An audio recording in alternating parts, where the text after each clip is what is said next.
All right, I believe that we are live.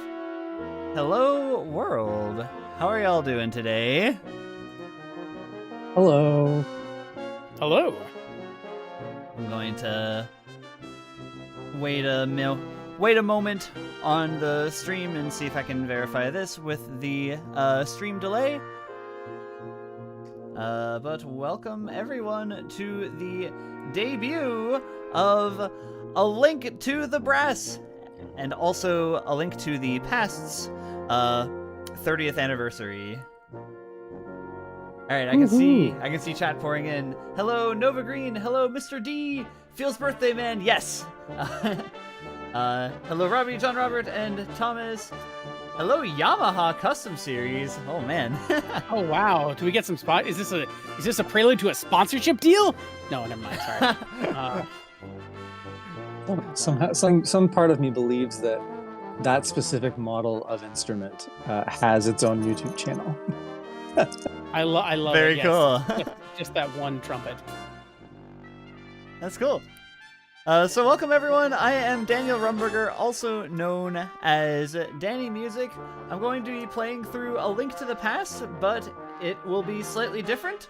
We're going to use our own album as the in-game audio for the playthrough. So our album, which just released today, is called A Link to the Brass. And you can find a link to get A Link to the Brass in our description if I did everything right, and I believe that I did. What's unique about this album is when you purchase it, included within the album is an MSU, which is the tool that I am going to be using to play through this game. So if you want to have this music, well, not this music is different. If you want to have the music for A Link to the Brass in your Super Nintendo games, then that'll be included, and we have instructions for you on how to set that up. So, yeah. I am currently joined by other members of the Game Brass in Discord. Can I get y'all to say hello in score order? Hello. My name is John Robert Matz. I play first trumpet and occasionally piccolo trumpet and sometimes occasionally horn, like for one track in this, and also, did I do bass trumpet on this? I feel like I did. Anyway, I feel like you did too. John Robert Matz. Hello, I am Robbie Duguay. I am a trumpeter in the Game Brass, and I also got to play flugelhorn on a few pieces, and I think I played like 2 French horn notes. For like Dark Dungeons or something. Yeah, we'll get to that later. But anyways, hello. That counts. And I'm Thomas Kresge.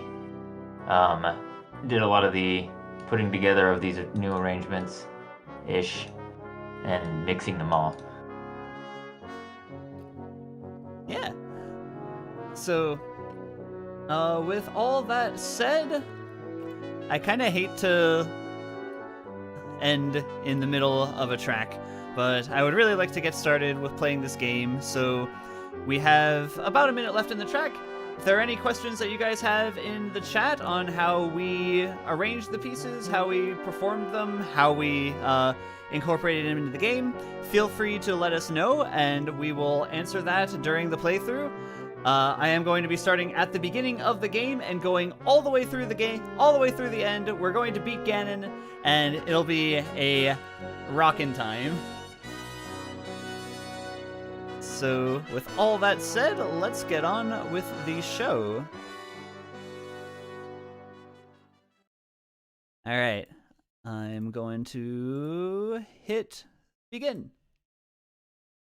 And we're off.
So, as we get to the loop point for this, I'll continue to talk again.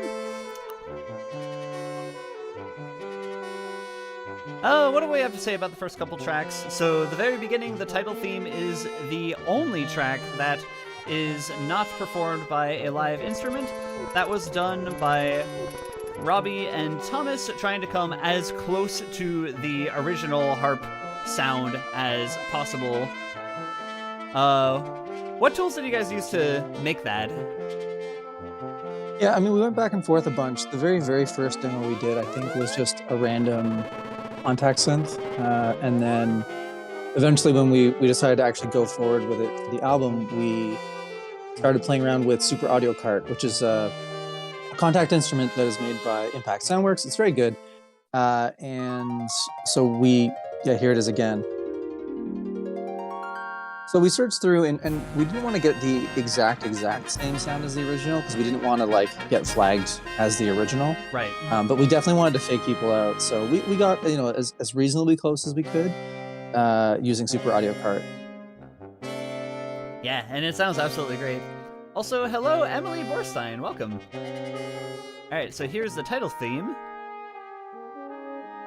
I love this kind of chill vibe here to start our adventure after the opening cutscene. For sure. Fairy Fountain theme is an absolute classic. I don't...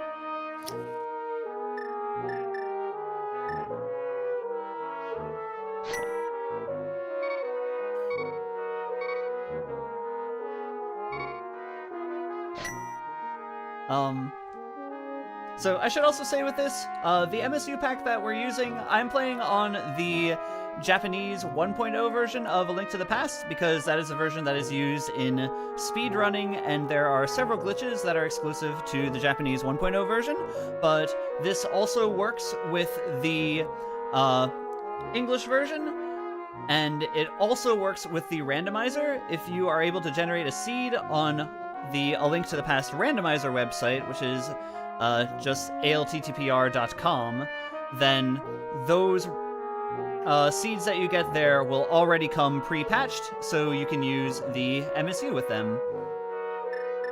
And once again, to reiterate that this album is unique in that we are going to be playing with our album as the in-game audio, the in-game background music for A Link to the Past. If you download the album on Bandcamp, we have the tools that will enable you to do this as well, and those tools will come free with the purchase. So with all that said, let's begin the adventure, and I will quiet again so you can listen to the tracks at the beginning.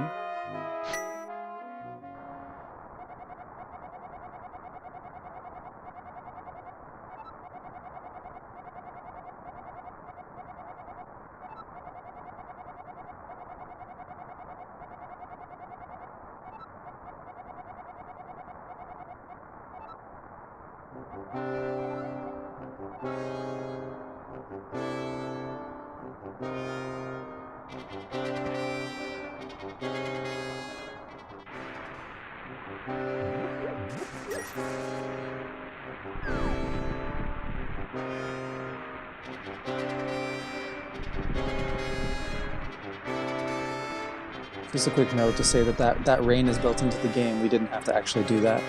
Right. Yeah, I kind of love the weird, juxtaposition of this era of, inbuilt sound design and the live music. It actually works remarkably well. Mm-hmm. I don't know, that rain does the job.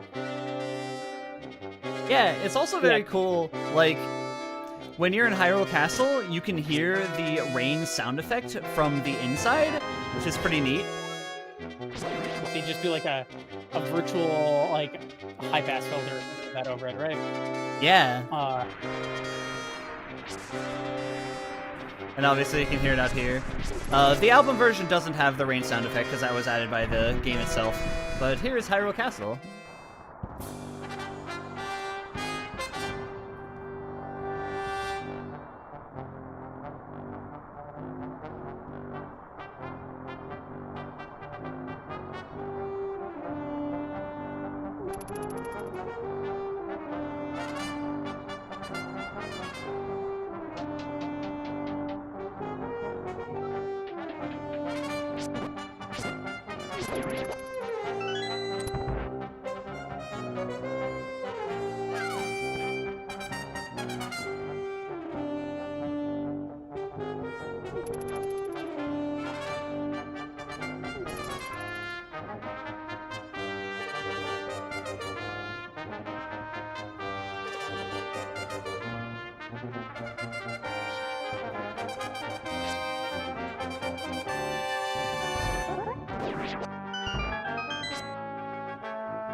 Okay, so we've arrived at the loop point for Hyrule Castle. I see some questions in chat. Would you guys care to answer those while I defeat this guard? Sure, I started trying to answer in chat a little bit, but yeah, the MSU 1 pack is basically it's like a script that people have used to patch different music into older games. So we have our music that we recorded now, and we have essentially a JSON file that says where the start and end points are of the music, and then the patch reads that music and puts it into the game for us. So it's a pretty common thing in like a Link to the Past randomizer community stuff. People listen to different music, and there's a lot of games that do it. But we figured that, doing our own version would be good. Oh, I'll let you save Zelda, sorry. Yeah, absolutely. Also, I see a question. This is the same score as the one from Brass Castles. It is very, very close. The first half... We did cover this piece before, but right. In this case... Sorry, yeah, go ahead. I interrupted you. Yeah, the first half of the Brass Castles arrangement is already, like, extremely close to the regular Link to the Past version. So when we... set off to do a Link to the Brass, that was kind of our starting point, and we just did a different version. The other thing that this version adds that the Castles version doesn't have is very faint, the light,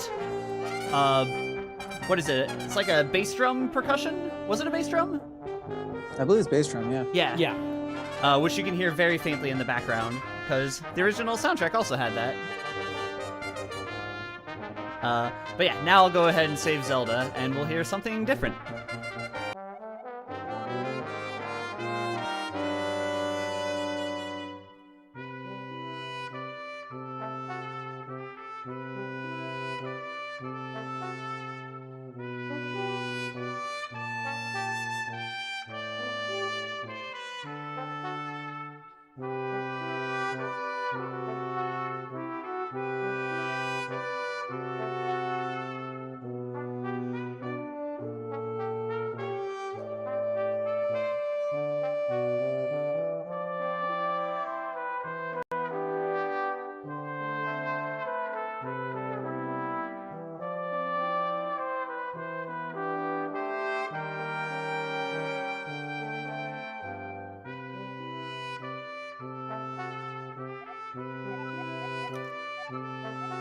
A very lovely rendition of Zelda's Lullaby.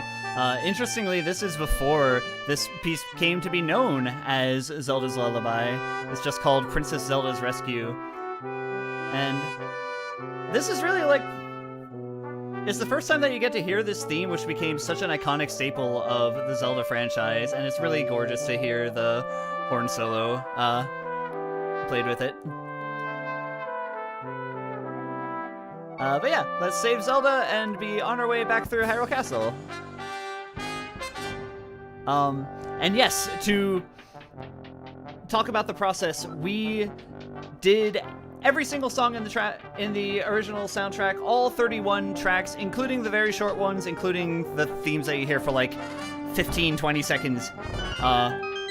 All rearranged for brass instruments and all done with a goal of being as faithful and accurate as possible to the original source material. Yeah, and I can speak to that a little bit. So the way we started was we actually got the original SPC files from the game. So we started with the original source data. And then I used a program called VGM Trans to convert those into MIDI data, which had mixed levels of success, I will admit. But it went well enough that we were able to be really quite accurate with it. And then I did some arranging into, brass ensemble from there, as did Thomas. Thomas did a whole bunch, and Daniel did, I think, 3 tracks. I think that's right, yeah. And that as well. Yeah, so all of us, had our hands on it, but trying to get it just as close as we could. And there's a lot of cool effects and stuff that we had to kind of get creative with. Oh, Mr. D makes a good point. Throw the first boss fight so we can hear the game over theme. Oh, that's a good idea. But there is no game over theme. It's the it's the same as the title track. Oh, right, that's it just true. dumps you back. Yeah. So you've heard it already.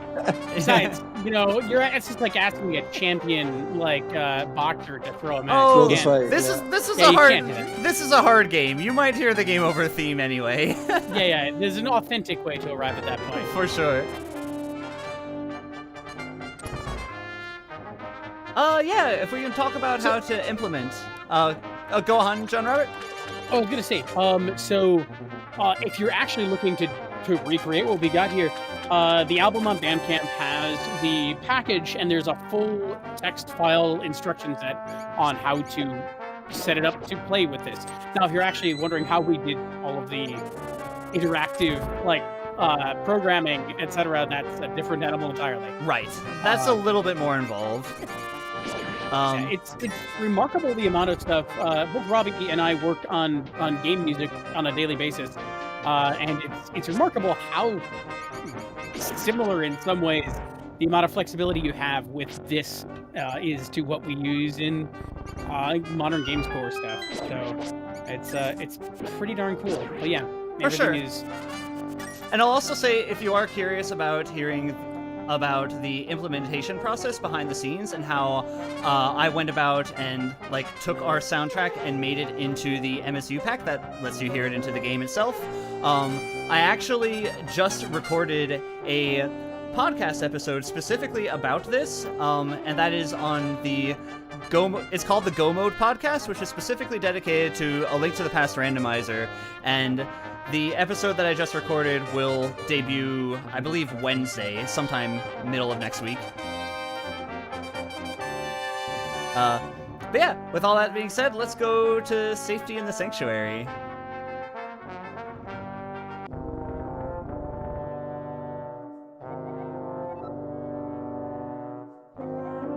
I really like the way this track evolves. This cascading brass. Mm-hmm. Everyone plays one note.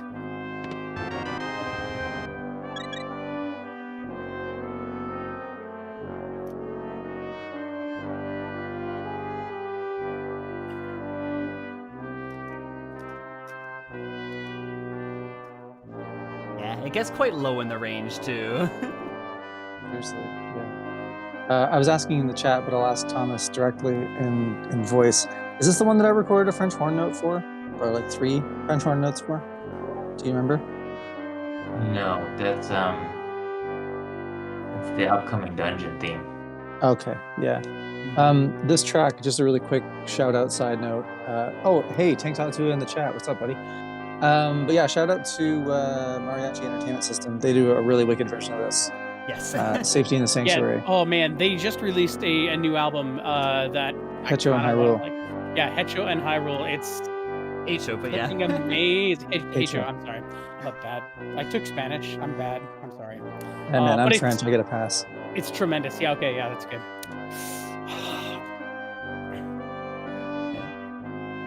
Hey, What let's... cracks me up is how this brass sound makes me think that it is just the sample playing back, because back at this point you didn't have legato samples for instruments, and they're programmed in a style that's not unlike what we use for MIDI.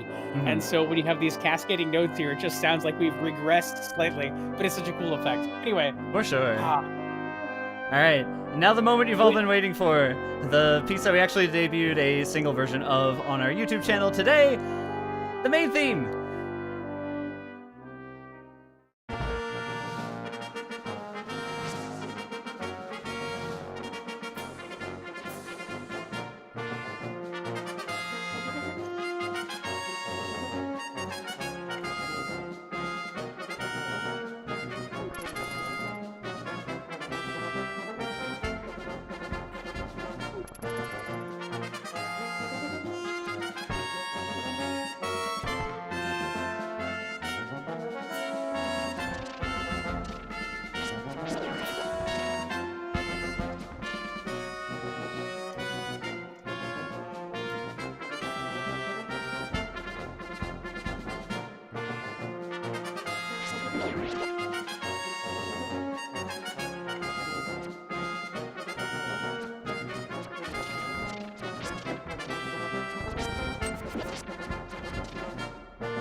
So yeah, this is the main theme of the Legend of Zelda franchise, the A Link to the Brass version specifically. Fun fact about this one, I actually arranged it a couple years ago now, I think it was. Just a very straightforward version that's based on the A Link to the Past main theme. So for A Link to the Brass, we slightly touched it up, added a bit of percussion, and that leads to the rendition that you're hearing right now. And also, as Robbie mentioned, we do have sheet music for this one that is available on Sheet Music Plus. Or it will be soon. I think we're waiting for some button clearance, according to notes coming in backstage here. Oh. Just touch your ear. I'm hearing an update that we do not have the sheet music. That we do not actually have that yet, but it will be soon. All right. So we will have the sheet music available on Sheet Music Plus. That's fair. All right. So I walked to Eastern Palace, and now let's hear the Light World Dungeon theme, which is one of my personal favorites.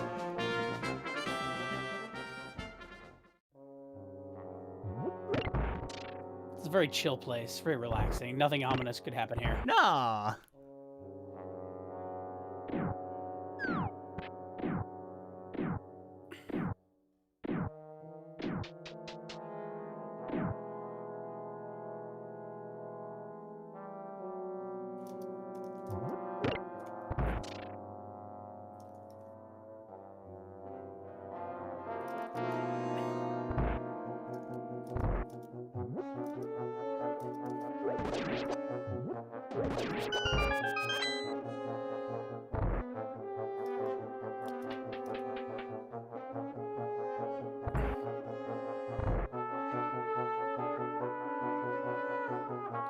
There's that lovely flugel solo. Mm-hmm.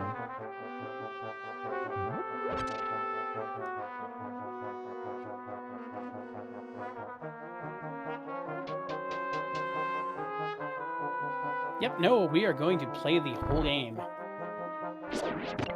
Oh, yep, absolutely. We're going to play the whole thing. It'll take about 2 hours. I will be pausing a little bit so we can hear the music. No, though. Robbie, he will play the whole thing in about 2 hours sharp. Sharp? Oh, man. Sorry, Robbie said 2 hours flat. Yeah. Did I overblow? Was that why I was sharp? Oh boy. Yeah, you know, the horn got kind of hot. You got to pull out a little bit sometimes. Thomas is calling us out for being awkward in chat behind the scenes, and this is not helping. Behind the scenes? Like, I don't have the chat window open. Maybe I should. Okay, Should I? you're That's better fair. off. Sorry, so this is Eastern Palace, and Danny just pulled a trick in the last room where you like run into something on the way into the room, step on the button that's hidden, and then go for the chest, and you don't have to deal with like the entire room. It's great. Yep. I did another one earlier where you could skip the skeletons by just throwing pots at the areas where some of them would have spawned. And yes, Yeah. I do speedrun this game. I mostly play A Link to the Past randomizer, and I had to kind of learn the vanilla regular route for this. But I'm confident in my abilities. That being said, it's a hard game. You still might see me die. Yeah, but you see how he goes into that room, doesn't touch anybody, hits the button, and just leaves. I love gotta these admit, strats. It's so like good. watching you play and watching any speedrunners play, really, like it's a different game. Like when you go to play this game, normally you're gonna fight every guy, and 90% of the time you're just So leaving. watch this door. All those guys in one shot, and then 3 arrows each on these guys, 2 arrows each on those guys, and now boss room. Yeah, except I need more arrows from these pots, unfortunately. Oh, because Armos Knights? Got a bit unlucky with the drops there. It looks like you got a little unlucky with the drop there.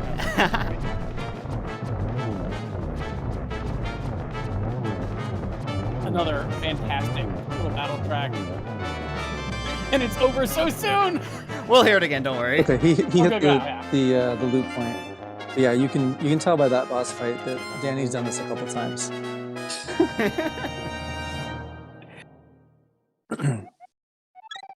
Yeah, don't worry, we'll hear that theme again. But just like the fire way that it starts off on brass, Oh man, I love it so much.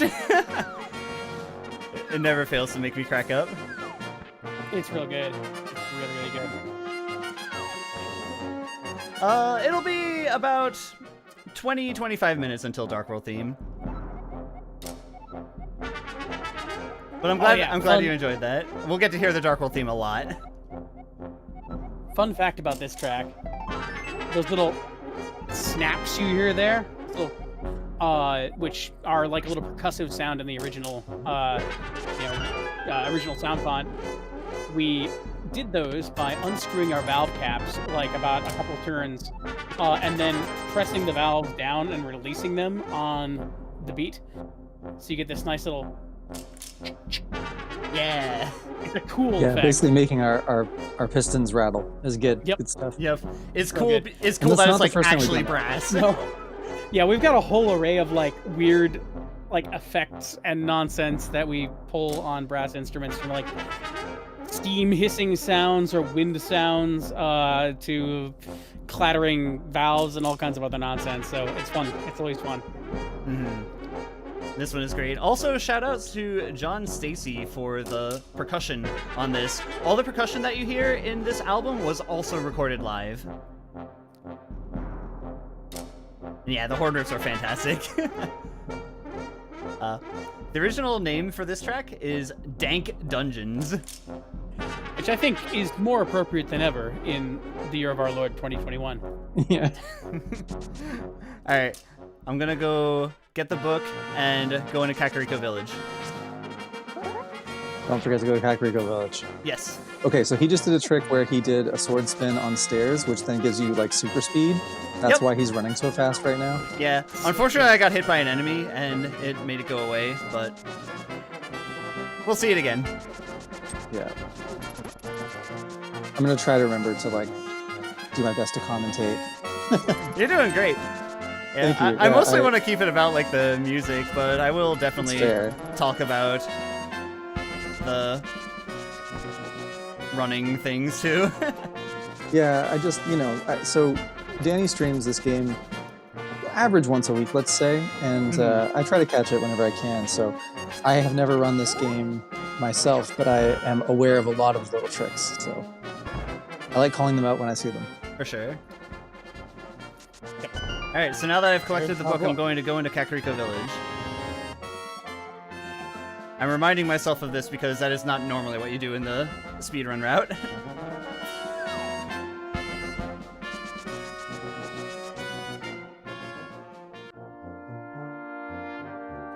Ah, yes. The most relaxing tune.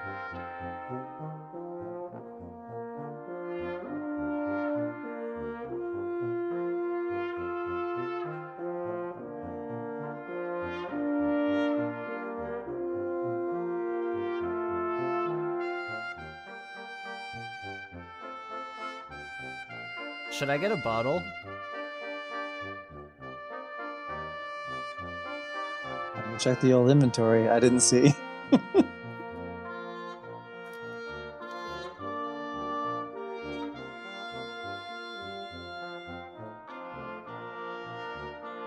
I'll make it easy on myself and get a bottle.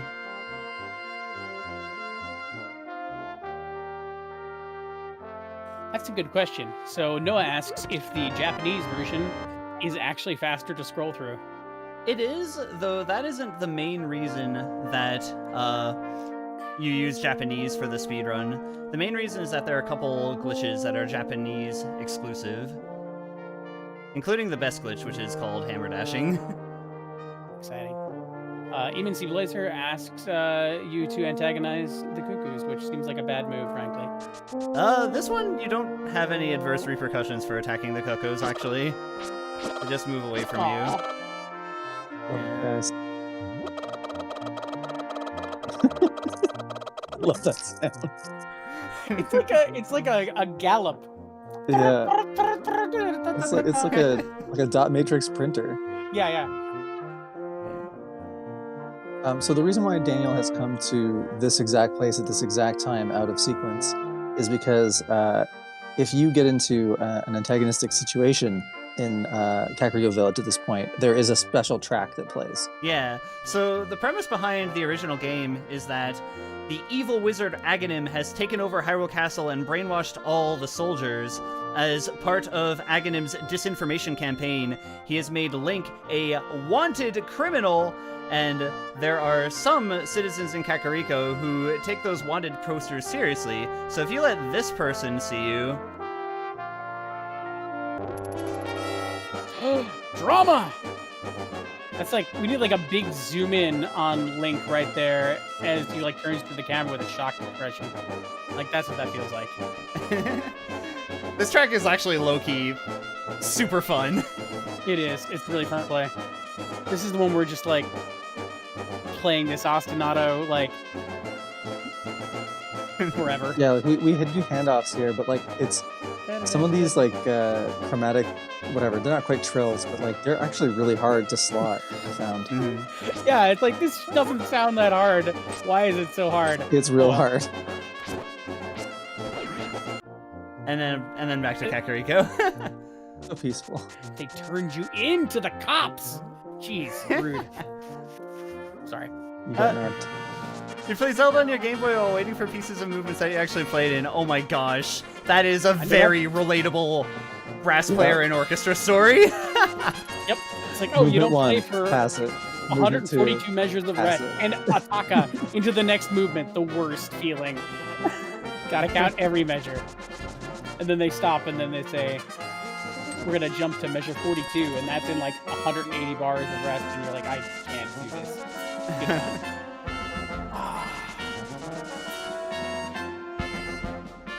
He did try. Yep. Poor guys. He's going so fast. They're shooting where you used to be a long time after you're off the page. Yeah, so Off the screen. you can absolutely zoom when you have the Pegasus boots from Sahasrara. Keep track. Oh no! This is the reason not to get a bottle, because this slows your menuing down. So fun fact about that prayer sound effect there, that one is considered a sound effect by the game and not a piece of music, and as a result we couldn't replace it. Even though it's essentially the same notes as the church theme. Yeah. Yep. Yeah, we would have replaced all of the nonsense, like otherwise, like all of your little fanfares and like, you know, getting an item, etc. Anything that was musical, but Every sword slash. every sword slash. Oh my gosh. Oh man, we just like imagine we made all the sounds with brass instruments, just like, you know, just Heaven like, knows we would have tried. oh, we would have tried. It would have been. It would have really been. wanted It would. the, It would have frankly the- been a disaster. Yes, exactly. That's the goal. I think it would have been great if it was possible for the flute. That you'll see in a bit. There's a flute song that plays. I really wanted that to be a piccolo trumpet solo, but it's not Yeah, possible. it would have been good. There's the one where it finally gets going, and then we get this. Ah, there it is again. That beautiful. It sounds very noir, honestly. Mm-hmm.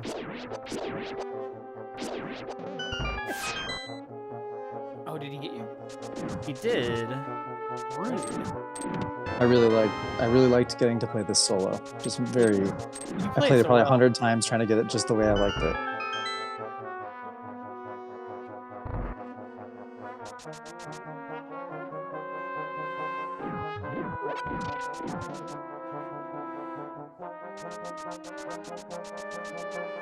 Thank you, Caleb. I'm glad you like it. We're really proud of how it all came together. Yeah, there were Such a- definitely a number of challenges with this one, and I'm so happy that like we finished it. It sounds great. It's so fun to play. We not only put together some great music, like honestly, the in-game execution, like implementation, just kind of makes it magic. Mhm.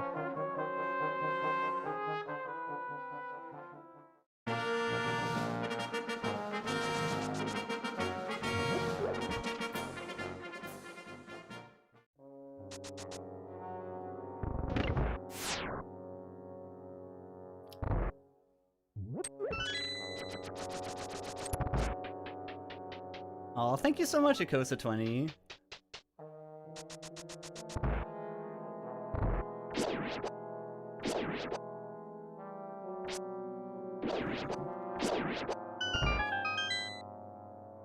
Yeah, it brings up. I remember speaking with some game developers. John Robert and I. Well, actually, pretty much everybody in the band works in games like regularly, but John Robert and I work like full time every day in video games. I remember talking to a game developer at a conference, and he was saying like, nostalgia is really big right now on this one project, and it's like there's things like Hyper Light Drifter that can feel like a Zelda game, and you look at it, and you're like, yeah, it's just like what Zelda was like, except it's not. It's what you thought you remembered it to be like. It's the same thing with like Shovel Knight. It's not how the game was, 30 years ago. Yeah. Mm-hmm. It's when you go back and play an old game. It is such an interesting. Sorry, this is such a good track. I gotta be quiet for this. Just absolutely frantic, tuba part.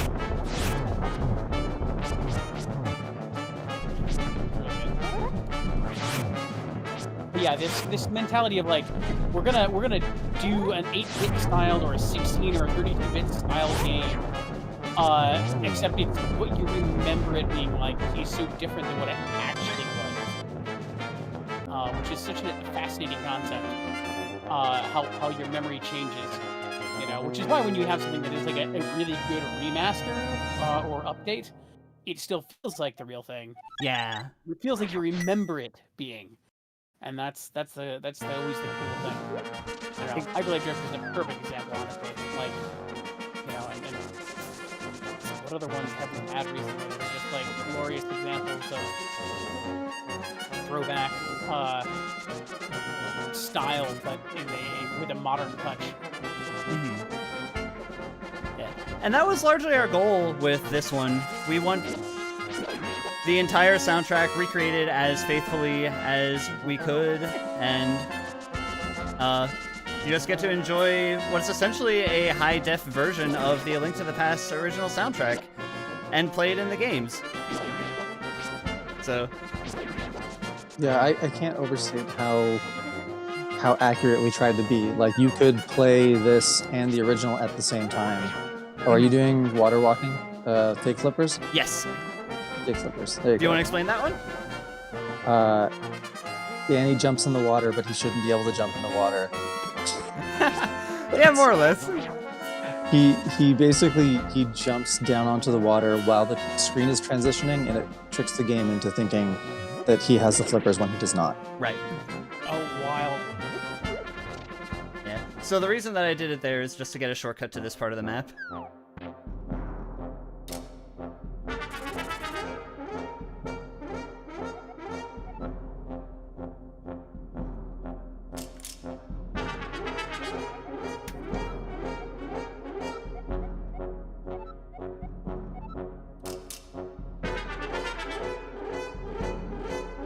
The horn rips are so good.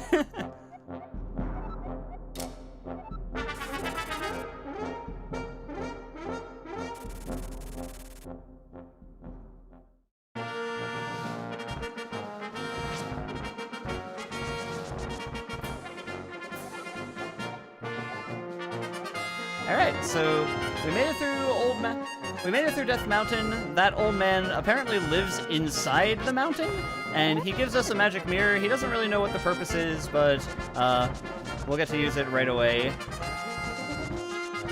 It's amazing how that works out. Don't have a clue what this is for, but you can put it to use right away. Mm-hmm.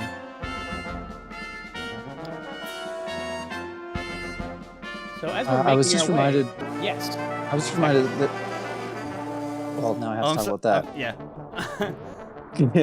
So that mirror sound is actually a sound effect that is allowed to be replaced with music, and it is from our other album, Horns of Hyrule.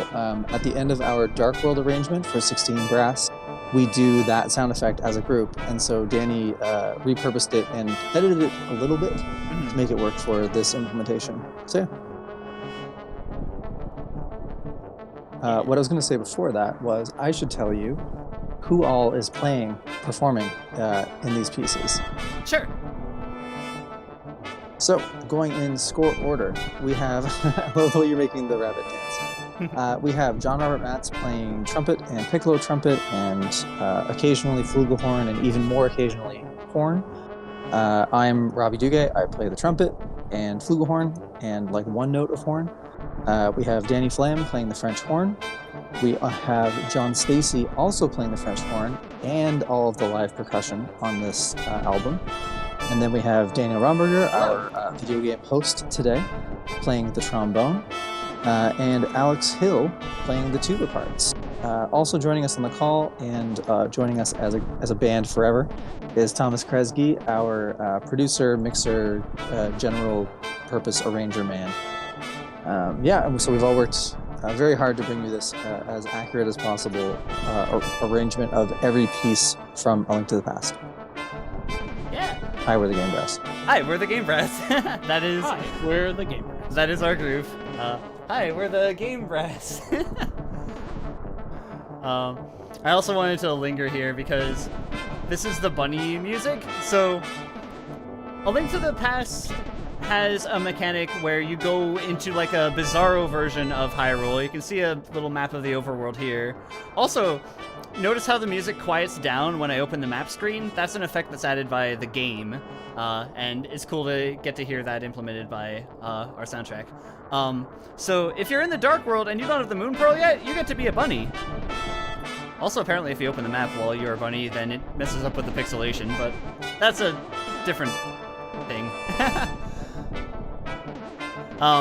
So this is the only time that you really get to hear the bunny theme, and it's kind of like a fan favorite for that reason. So I wanted to make sure that we linger on it a bit. It is, again, another, favorite track. It's just chipper and adventurous and exciting. Mm-hmm. Even though it's fairly short. Alright. There's that sound again. Yeah, we'll get to hear that a lot, don't worry. Alright, let's see if Moldorm wants to cooperate today. Also, hello, Humming Hermano, hello, Isaac. Isaac Smith is a tuba and euphonium player who played with us on our last album, also Zelda-related, called Horns of Hyrule. It actually might be in that Dark World sound that we just played.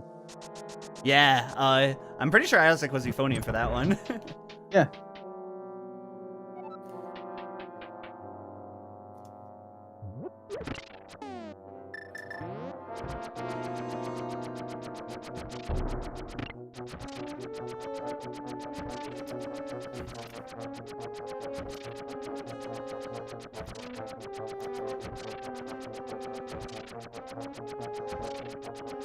So they call this room the coffee break room for this reason. If you are on the pegs while they are facing upward, you just have invulnerability frames and don't have to worry about these floor tiles. If you're playing through the game casually, I remember as a kid having a very hard time in this room, because if those floor tiles hit you, they do a full heart of damage. And yeah, the question, do we have any plans to fully recreate the soundtrack to some other games? I'm not gonna lie, we've had ideas floated. Yeah, we've talked about it. I don't know if we want to commit to anything. Right. Yeah. But we have some ridiculous ideas. Some lists may have been made of things that we can theoretically execute a full conversion like this on. Mm-hmm. So we have so many plans.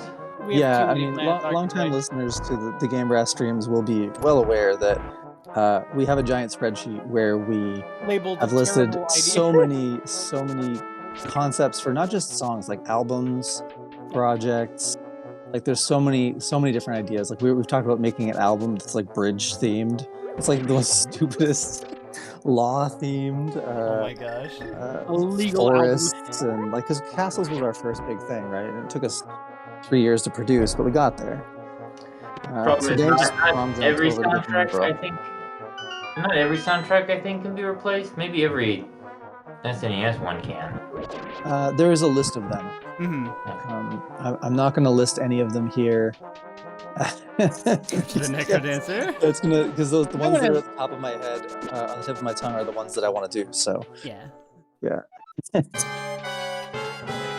I'll also say we do have a project that is already in the works, and that project has already kind of blown up into way more than we thought it was going to be when we initially thought of it. That project is called Brass Effect, a tribute to themes from a lot of space-related games. Yep. If you ever wanted to hear remixes of things like, wait, can we actually talk about these? Yeah, we've anything that's been on stream we can talk about. Rosalie and the Observatory, Mass Effect theme. Yep. Mass Effect, actually, the video for which is already out. If you Same with Rosalina. A Mass Effect fan like I am. But there's we got a whole bunch of just wonderful sci-fi and space-themed tracks that are coming from some really talented arrangers. And what's fun about that also is it is a different ensemble for many of them. We expand and contract and add guests on. It should be a lot of fun when it comes out. So yeah, that's going to be our project after this one. But for now, we're celebrating this one for sure.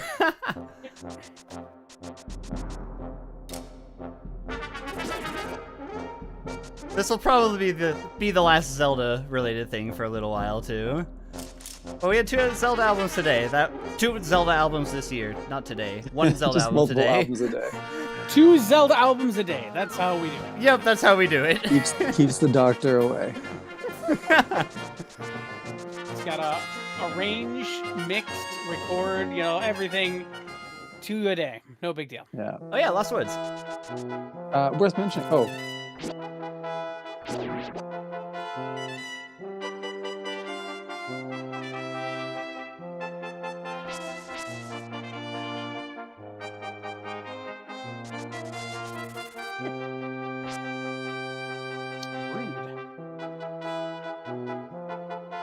Very cool. I just didn't want to talk over the first loop of the song. Yeah. Worth mentioning, we idea. are releasing 1 video every day right now. So if you like this album and you want to see it in video form, our Twitter, YouTube, Instagram, Facebook, whatever, where all fine things can be found, we have a video every day for a month.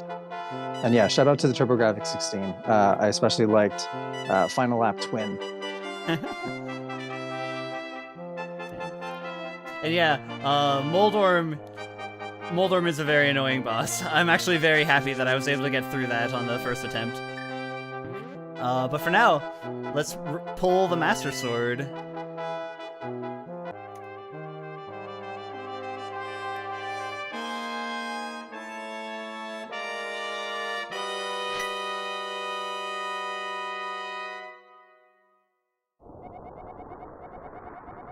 So that is an absolutely classic scene in A Link to the Past, and also like the first and only time in this particular album that we get the da da da da treasure chest opening effect.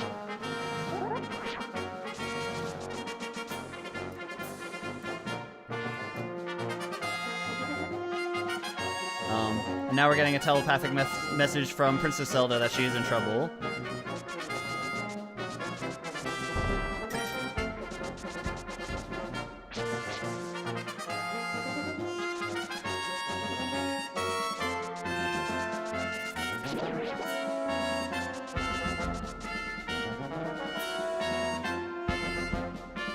Glad you guys are enjoying the album.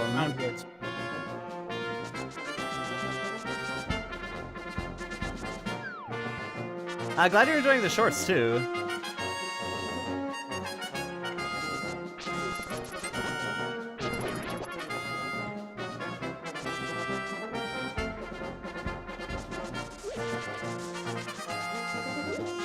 Yeah, I don't profess to understand the algorithm in any kind of way, but a lot of these tracks are under a minute, and the gameplay is already 4:3 ratio, so it's easy enough to go 1-to-1 and release short videos. So I figured, if we're gonna try shorts, now's the time.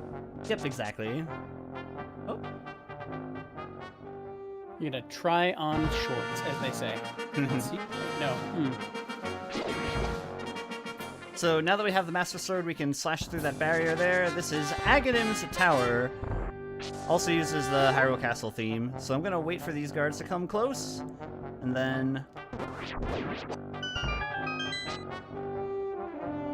Pro strat.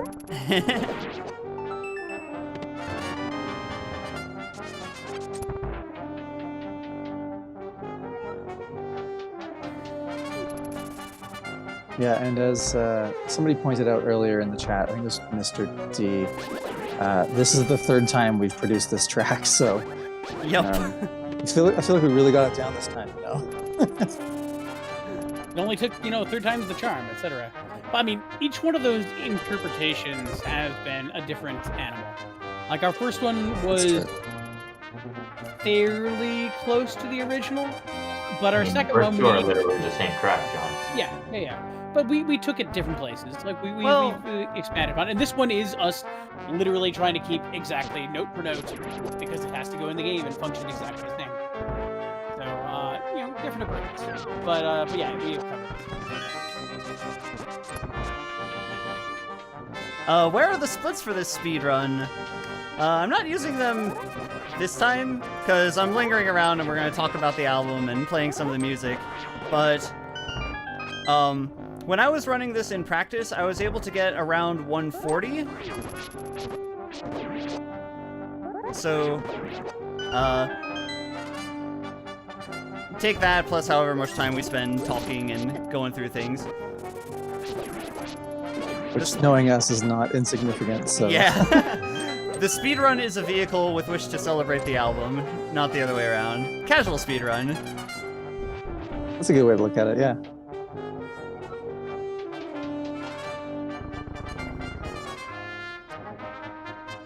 Or like a playthrough with someone who knows all the clever tricks.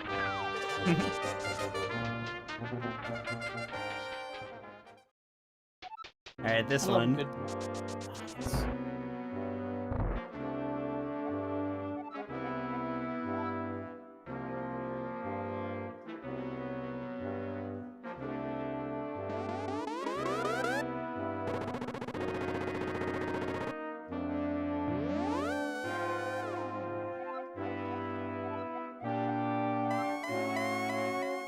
I love how the end of this track almost exactly coincides with Zelda disappearing.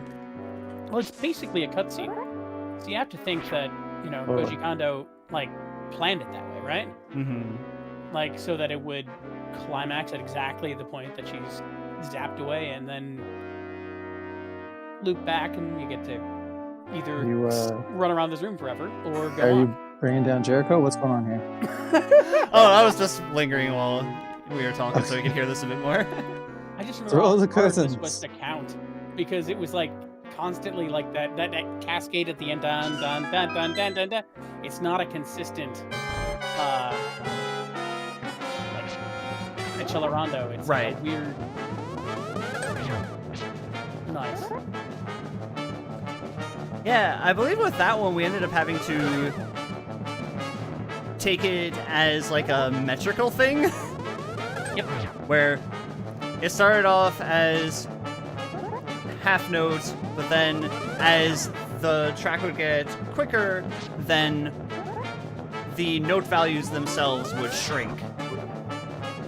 Yeah, the tempo How are you doesn't telling increase this- on that one. Just the note gets shorter. Right. Yeah, suddenly it's you've got eighth notes tied to other things, and then it's a 16 subdivision, and it's weird. I just want to point out to everybody that Danny is telling these stories while fighting this boss. Yeah, he's not breaking a sweat either. This is a very easy boss as long as you just hit the balls back.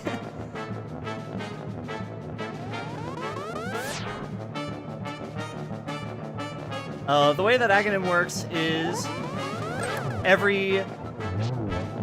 the first shot you can always reflect. The fifth shot is always lightning. All the shots in between have a 50-50 chance between being the ones that you can reflect and being the blue shots that you cannot. And then the cycle repeats. But yeah, we've made it to the Dark World. We're getting told by Sahasrara, who is our friend who gave us the boots, that I talked to after the first dungeon, that, hey, you're in the Dark World.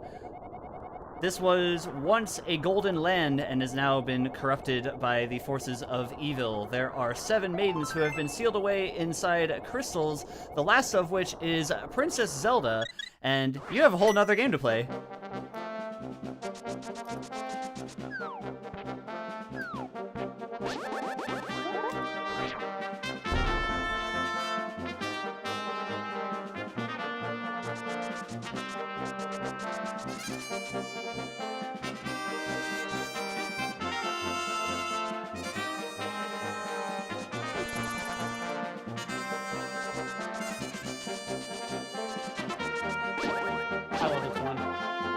Same.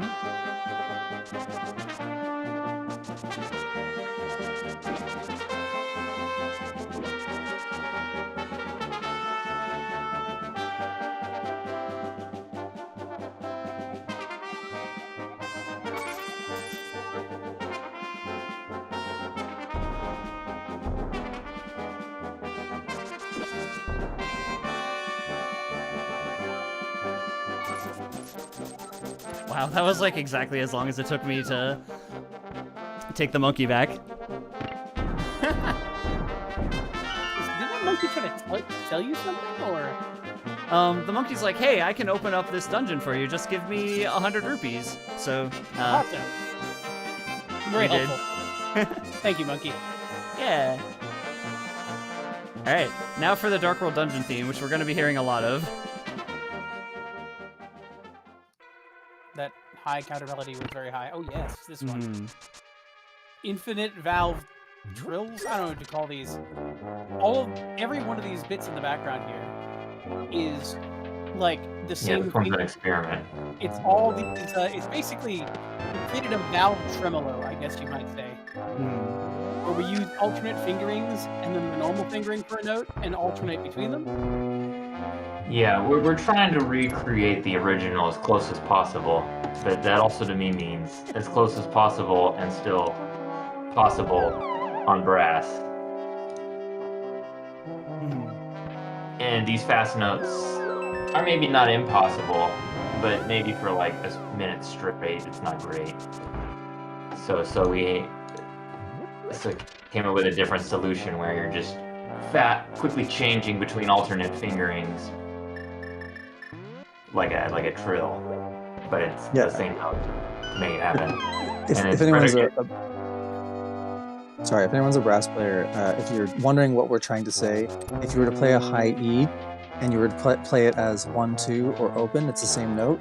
So we're basically just going like E, E, E, E, E, E, E, flipping back and forth between fingerings. Yeah, the effect is basically, we could play the same kind of thing by either like using a flutter tongue or multiple tonguing to achieve multiple notes, but it would not be the legato, smooth effect that you get here. Because we're kind of trying to emulate like string tremolos, if I remember right. Which it's supposed to be warbly. Clunky that way. Yeah, it's spread across 4 trumpet parts though. There's 4 different people playing trumpet on this track. Yep. And not every note has an alternate fingering, so there's some planning of using different types of trumpets to make sure that every note was possible with at least 2 fingerings. Yeah, it's been convoluted, but it works. Yeah, there's like trumpet in B flat, trumpet in C, trumpet in A, I think. Yeah, trumpet in A is the other one. Okay, so Danny just did a bomb jump to get to the big chest. And now he's going to run through this dark room backwards. Yeah, I'm actually just going to grab this little chest for a small key. Yeah, that trick that I just did is called the hammer yump. It's pretty precise for a bomb jump, but it gets you the hammer a little bit faster without having to go through a dark maze. And to answer Noah's question from chat, the glitch to stay sped up like that is called spin speed. The way that it works, if you spin while you are on a staircase that doesn't trigger like an automatic cutscene where Link just walks up the stairs, then it will treat the running speed of the boots as your default walking speed, so you'll go faster. Oh, I don't have arrows anymore. Let's get arrows, and then we don't have to worry about that again.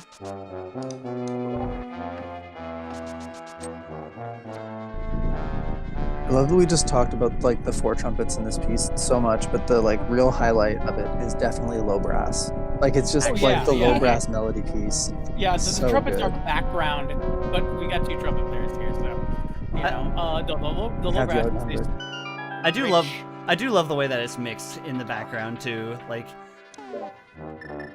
This is also the one track I'm playing on, yeah, but I don't know how to play trumpet, so. Yeah, you do. sure you do. Don't tell your trumpet students that.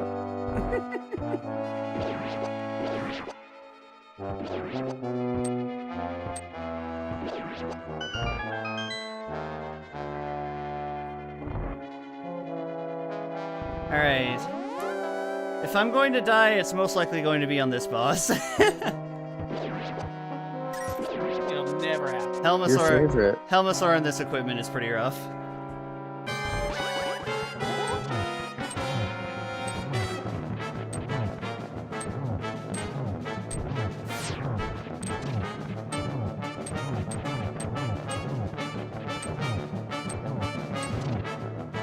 Mask down. As with any good boss, now you have to hit him in this magical gem weak spot. Hopefully get that helmet. Okay, that was a very good fight. That was a very good helmet score. That does not go that smoothly all the time. Wow. You really talked that up. Oh My God. Crystal. Alright. So get ready for this. This is the John Stacy horn solo. Oh, the best one.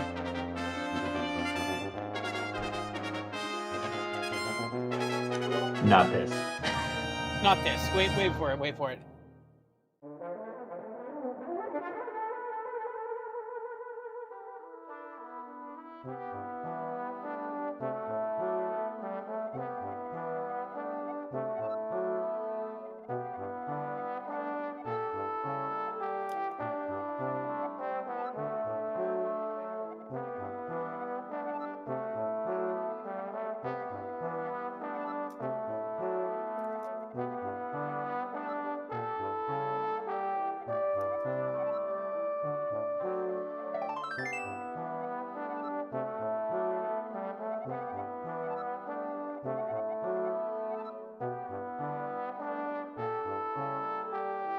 Yeah, so this is actually me doing this solo for the loop.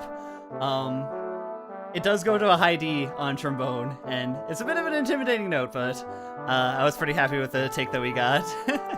Also, fun fact about this piece, so this is called Meeting the Maidens, and it plays after you get a crystal, because obviously you're talking to the maiden in the crystal. If you play A Link to the Past randomizer, it actually doesn't show up because it gets cut off. They cut out this cutscene for Link to the Past randomizer just to make it faster to run. So all you get is like the very first second, which is basically the full John Stacy crazy horn solo going up. Such a good solo, though. Mm-hmm. Ah, yes. We should drop a link to the Discord in the chat here. Oh yeah, please do. You can get the server invite link in the welcome page. Yeah, it's on every YouTube video except for this one right now, so I'm just gonna grab it from there. I'll paste it. A link to the Discord. It's a link to the Discord. Serena on board, hello, thank you. Oh, I got hit by a Dacto.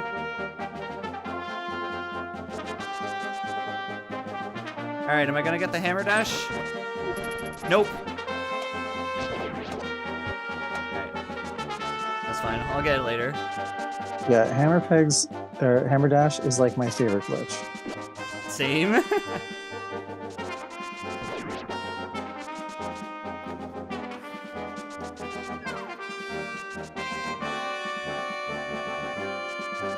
Oh.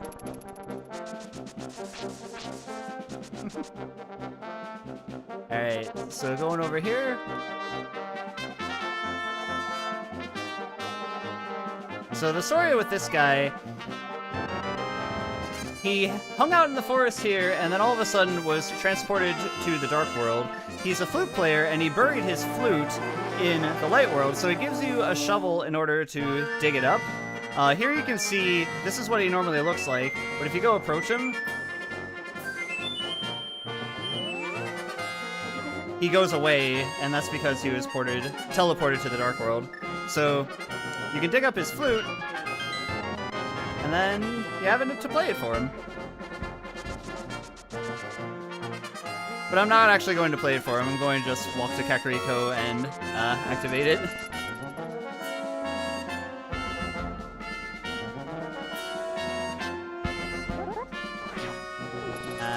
the spin speed there.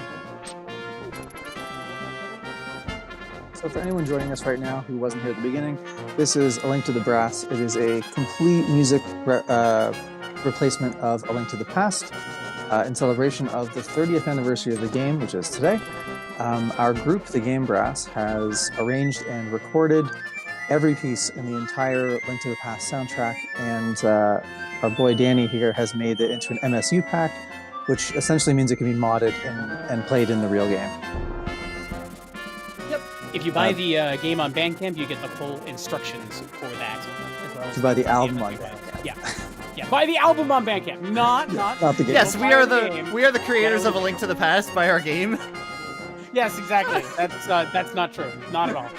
I'm legally obligated to tell you that that's not true. But Valid. if you own the game, you can buy the Bandcamp album, and that gets you the MSP pack as well. And full instructions on how to mod it into the game, so you can play it just like we are doing here. That's right.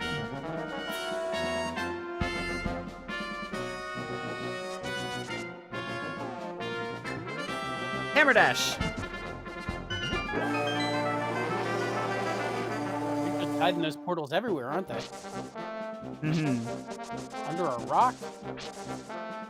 Yeah. So the dungeon that I'm about to go to is Thieves Town, which is normally dungeon 4. However, I'm actually doing it second in order to get the next sword upgrade earlier, which will help make the other dungeons a bit faster.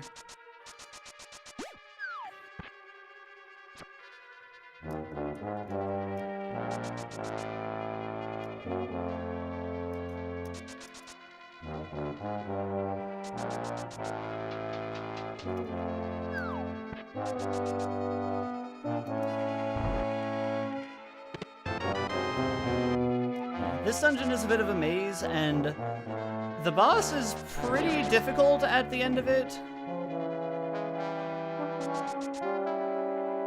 So hopefully this will go fine. I took a hit from one of the Dacto enemies earlier, so I have less hearts than I would like at this point. Fewer hearts than I would like. Hearts are countable.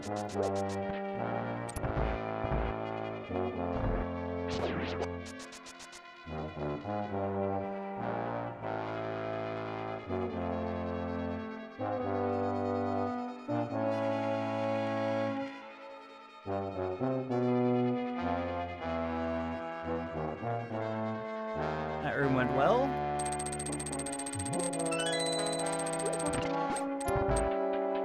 Very nice.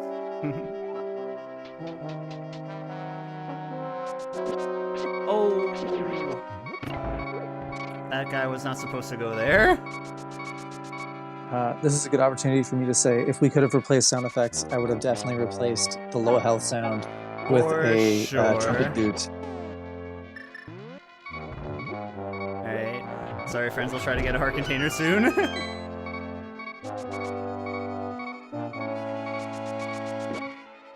Alright, if I can make past this room, then I'll be fine.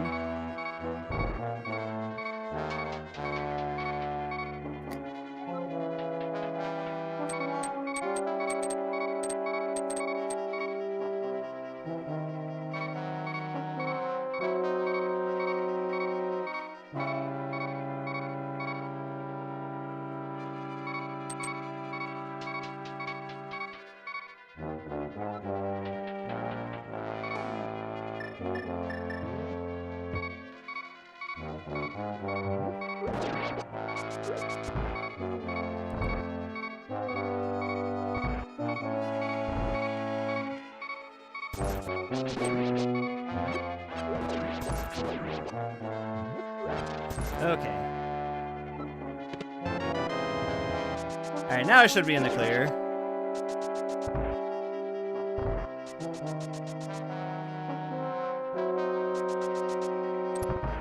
So this dungeon has a fake-out boss. You think that you're rescuing the Maiden, but little did you know... Spoilers. Little did you know that this isn't just any Maiden.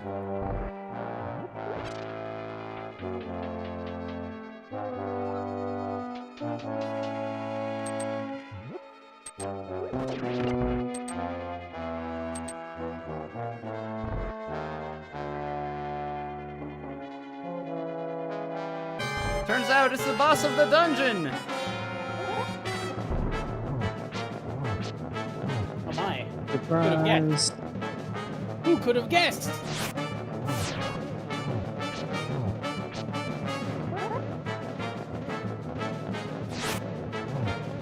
Actually, some very clever, terrifying enemy design there. Mm-hmm.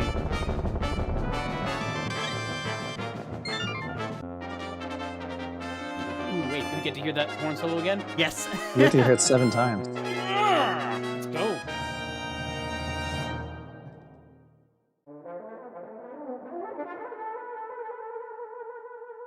It's so tasty every Mhm. time.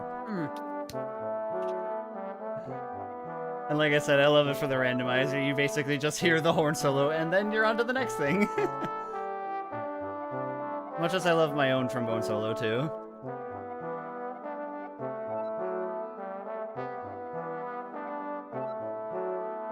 I also really love the cascading parts in the background, too.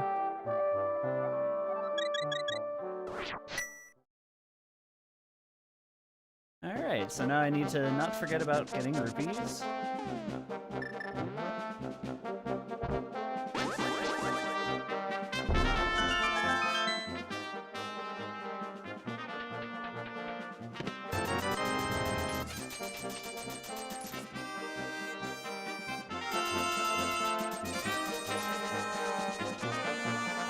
Thank you, Emily. So that boss has a particular pattern. If you attack him as quickly as possible, then the way that the boss moves and the way that the little fireballs moves will always follow the same pattern. So once you've internalized how to do that, then you can go. And this, I don't need to do this, but you see all these hammer pegs here? If you hammer all of them down, Stump will reveal a staircase that leads to a heart piece. So you could just like pound all the pegs like this, but if you use hammer dashing, which is done by pressing the item button as well as the dash button at the same time, you can do this.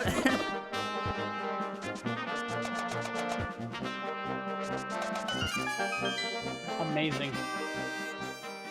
And then go in here. It's so good.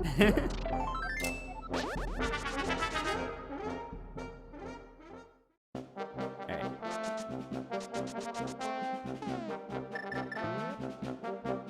That one's not part of the speedrun, but I just wanted to show it off. So this frog that you find in the Dark World, it turns out he's really one of the Blacksmith brothers in the Light World. So you take him to his house, and then he says, thank you. If you come back in, then he'll say, hey, I would like to make a sword for you, but I'll need your sword to do it first, and it'll be 10 rupees. So you say yes, he'll tell you to come back after some time. And this is the point where the Legend of Zelda Your Sword's adventure happens, right? Yes, basically. Your sword's adventure is basically going back to the Dark World and coming back. And lo and behold, that's enough time that he needs in order to make a sword. So now we have the Tempered Sword, which is level 3 sword. I'm not going to be getting the 4th sword upgrade this run, but this one is much more efficient compared to the Master Sword. And that's why in the speedrun you tend to get it, like, very early.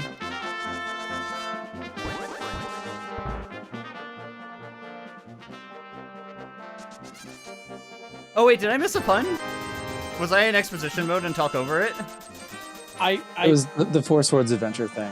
I said Your Sword's adventure. Ah. And I made a Four Swords Adventures joke because of that. Anyway. I thought Danny went along with it. I get it, I get it. I thought you were going along with it, but the humor wasn't quite there, so I was like, you just steamed my pun. Nope, I totally set it up missed it. so well. Alright, I'm gonna linger in this one for a little bit. Good one. Actually. Can I get spin speed here?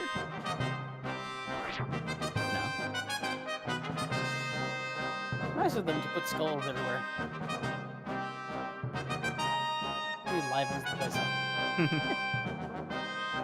Why do they call it Skull Woods? Can't tell you. Question.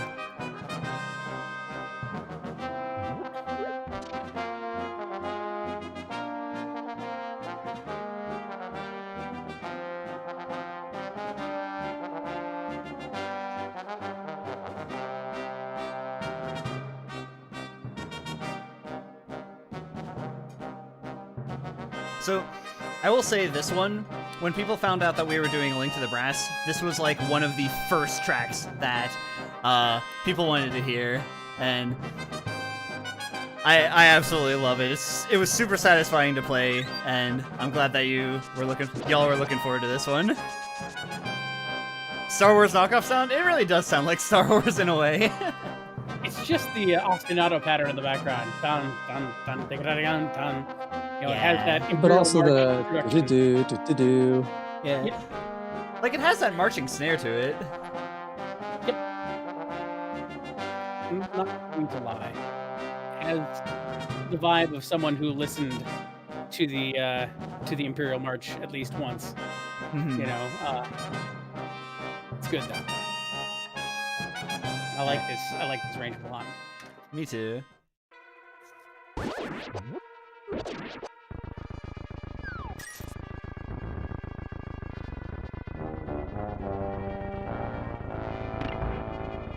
Okay, that movement was actually a lot harder than I made it look, so I'm glad that I got that.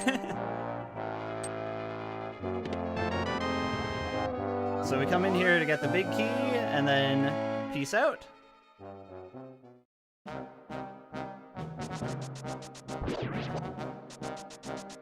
And then what you're supposed to do is fall down a hole in the circle of flowers that's there, but alternatively, oh, I went menu to the bottle. I really shouldn't have picked up that bottle. Alternatively, you can do this to get there instead. Yeah, the classic move. And you can do this to get back.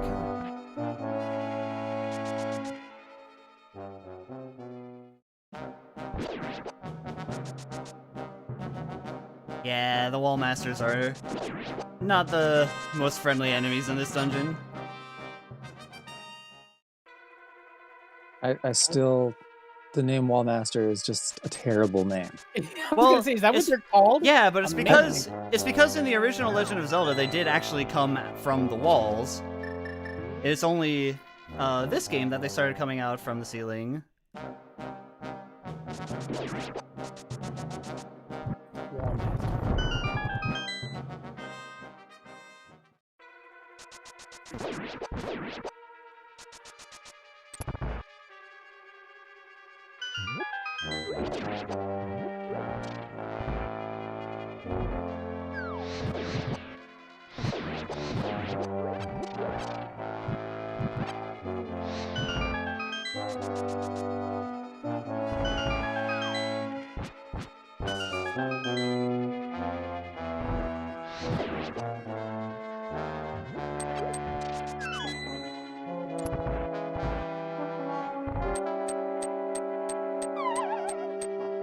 Alright, and Mothula time.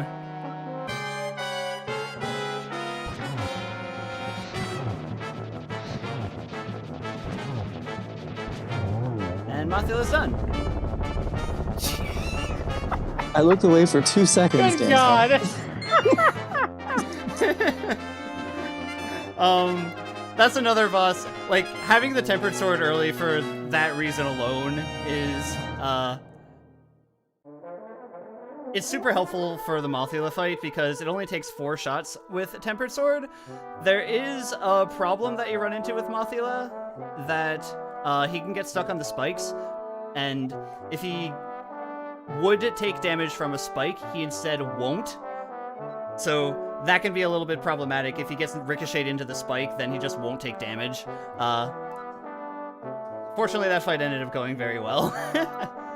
Is the Tempered Sword just more damage, basically? Yeah. Just like upper damage output? Okay, cool. Yeah, if I were to use Master Sword instead, it would take 8 hits. And that fight feels like it really is one that just gets harder as you go. So when you took him out so early, you didn't have a million spikes to dodge and Right. whatnot. It can be pretty brutal. We'll spend longer on the next boss, don't worry. I also...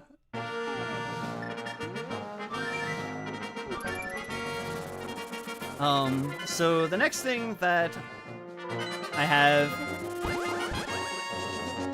I'm gonna do Swamp Palace before Ice Palace, I've decided. In the speedrun, usually you do Ice Palace first, actually, but I'm going to do Swamp Palace first.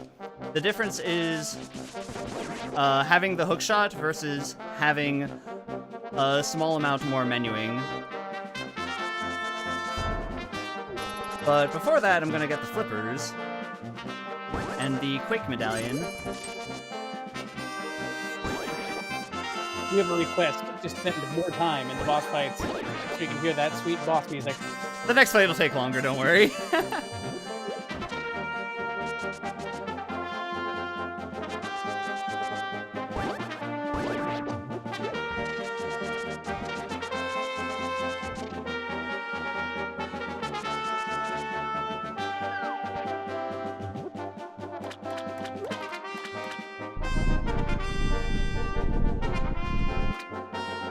So you go over here to the circle of bushes. If you read that sign, it says, don't throw anything into the circle.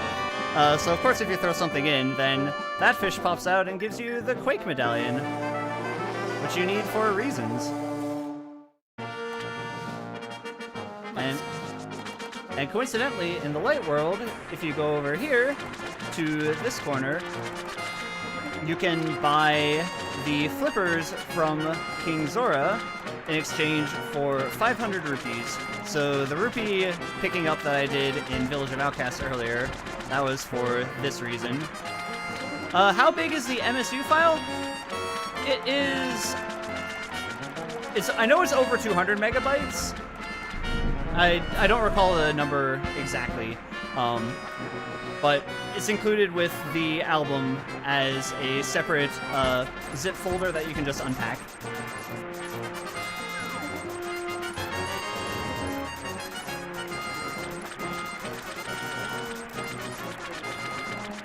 Oh yeah, I'm going this way, actually.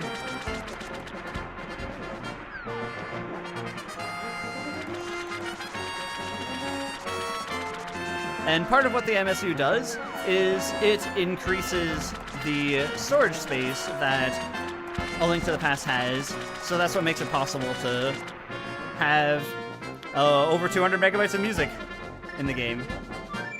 332 megabytes unzipped, gotcha.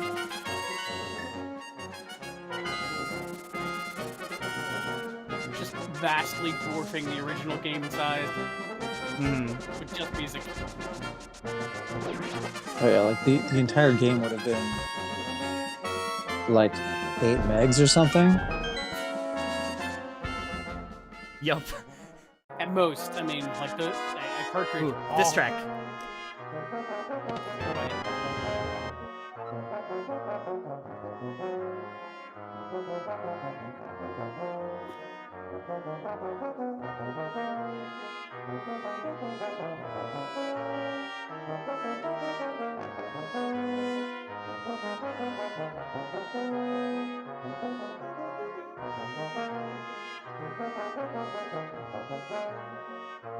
So, this loop of the Fairy Fountain theme is slightly different from the one that appears on the file select screen, and it was arranged to basically be a big tuba solo that Alex Hill was able to perform. This was extremely difficult this was an extremely difficult tuba port. I cannot stress that enough, and Alex absolutely nailed it. Yeah, and Alex told us, like, this is hard. I have to actually practice. It's hard. He's indeed. very good. This song is very good.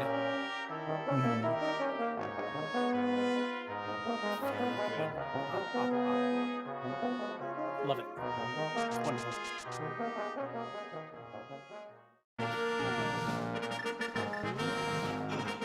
Oh, I still have... There we go.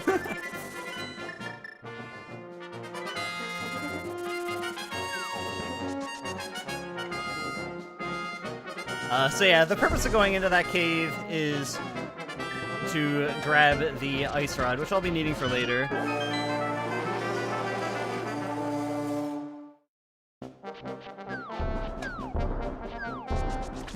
Yeah, cannot stress enough how hard that actually is.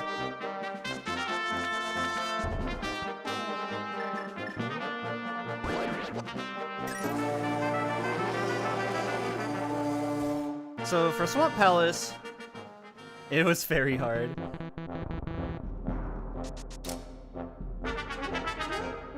You can go in here.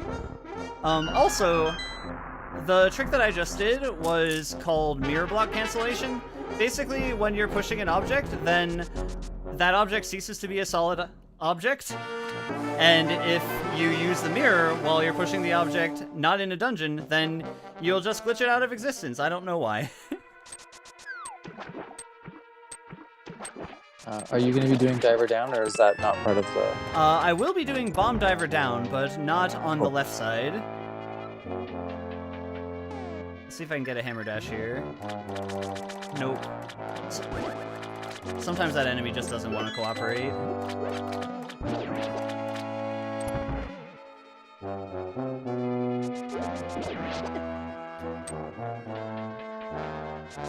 Alright. Hammer Dash? Nope.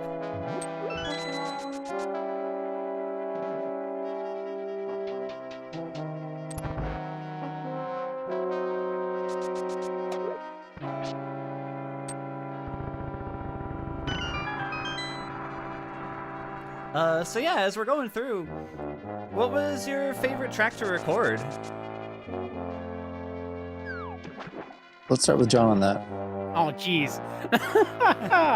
Oh, man.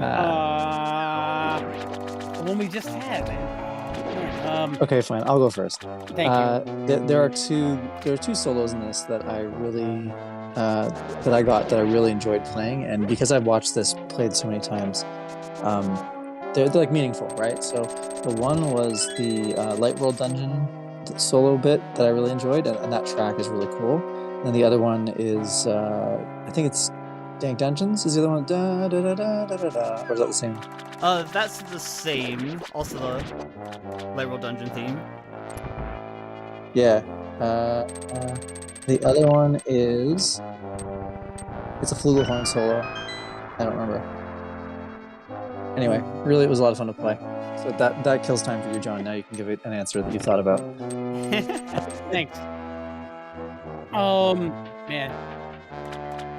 It's a hard thing. Honestly, I think I really like the staff roll. It's just such a nice, chill wrap up to the whole thing. But barring that, I have such a ridiculous fondness for the guessing game house track, because it reminds me of like a Leonard Bernstein thing in the best possible way. It's just I kept joking that it feels like a bit of like On the Town or something like that, which is just a great musical. But yeah, it's a fun little thing. It's 46 seconds long. That's like with like a loop and stuff, but it's great. Speaking of which, I still need to go to the fortune tellers and go to the guessing game house so we can hear that one. Yes, please. Yeah, remind me to do that if I forget. I will attempt to Would do you so. normally go and get powder in this kind of run? Nope. Okay. See, when you write music for video games, you've gotta expect eventually you're gonna write stuff that people are just never gonna hear. Like what we're doing here. We're intentionally not gonna hear except where we're gonna intentionally. Normally you would, but in this case, I show it off. Yeah, that's actually a good point. So I work with this developer. His name is Moby and Fikri, and we've worked on 4 different games together now. And we've had discussions where he's like, I really like this track, let's move it to this level, because in terms of statistics, people are going to play the last levels less. A lot of people are going to play level 1, and then fewer people will play level 2, and then at the end of the game, like whatever percentage of people are actually going to play. So, oh, he just did Diver Down. Wow. He just tricked the game into making him think he was underwater but overwater at the same time. Yep. So he interacted with things that were underwater while standing on top of it. Wild. It lets him skip an entire section that makes you loop back to there. Yeah, now he's like running it normally you'd backwards, have to essentially. push a statue onto a switch and then go through a different door and then release a lever to unflood the area that I just walked through that was underwater. Here we go. Here's your boss music. Yeah, it's interesting that like you can make music and spend a long time on it, and then just like depending on the actions that people take, they won't get to hear that much of it. I mean, I did a game a little while ago where like there was sequences after you've like completed all the challenges where you get to just kind of chill on a screen and then eventually light a campfire and go to sleep. And like, there's like 2 minutes of music of just like really nice, chill, like relaxing, you can breathe now music. And most people are gonna walk right to that fire and light it and they'll be out in 10. Well, Right. But if they stick around, you want to give them a treat for sticking around and savoring this moment. Yep. You have to prepare for that eventuality. John Stacy solo. So good. Mm-hmm. Anyway, that was Swamp Palace. This maiden is a particularly chatty Cathy. She goes by Catherine now. Yes, please. Oh yeah. Oh my gosh, the name Catherine is so problematic because there are so many different ways it can be spelled. That's the problematic part. Okay. Yeah. It's no a other reason. problematic name. It's just No other reason. It's like that. It's like that James A. Caster joke where he's like, "What is it? People named Sean think they're better than you because only they know how their name is spelled." wow. There it is. Amazing. Yeah. It's a statement. Alright, Ice Palace is next. This one has the potential to be a run killer. Hopefully it'll go well.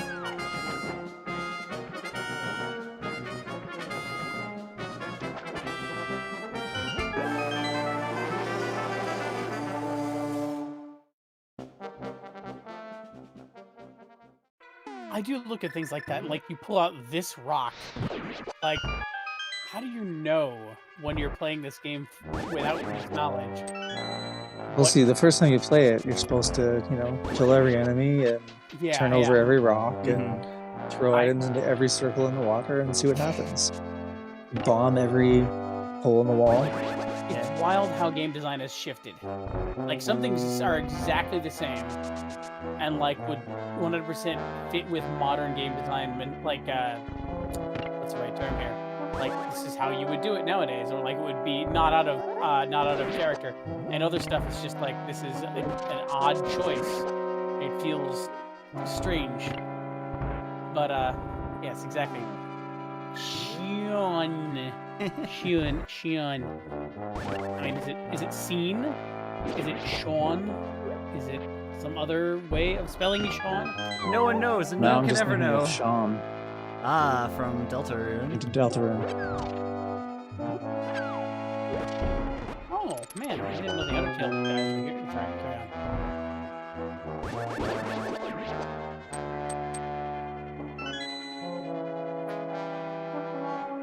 Alright, this bomb jump. I got 3 bombs to do it.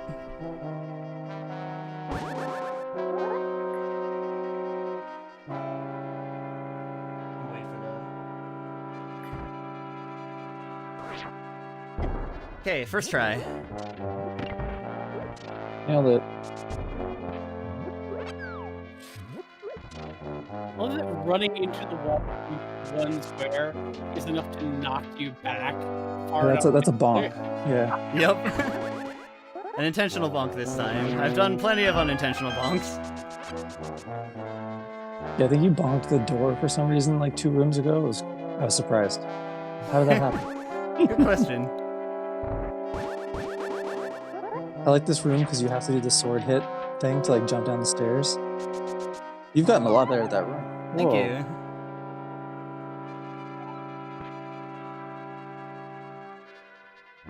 Oh man, am I gonna fight Cold Stare on full health? That You means got this. yeah.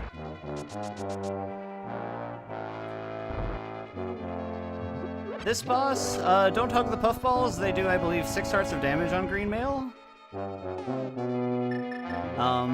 But because I'm coming on full health, I can do a trick to save a little bit of magic. When he has full health, his sword shoots sword beams.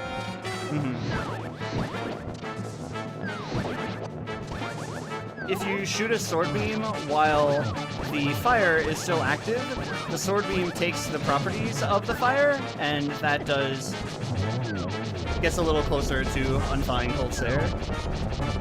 No, I mean, you want to have that fire damage against ice cream. That's just game logic.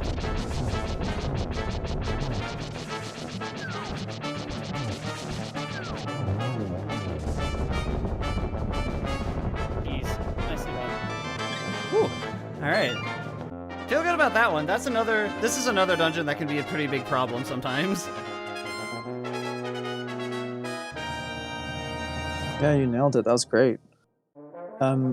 Sorry, when do you want us to remind you to go to the witch or the guessing game house? Oh, this would be a good time, actually. Hey, Danny, you should remember to go to those houses. Okay. Yeah, it just you might want to go to those houses. Okay, sounds good. Thanks for the reminder. You're welcome.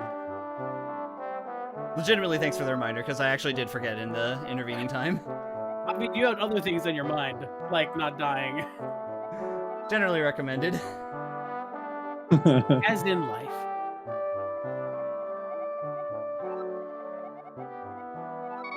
Fire Emblem guessing game houses.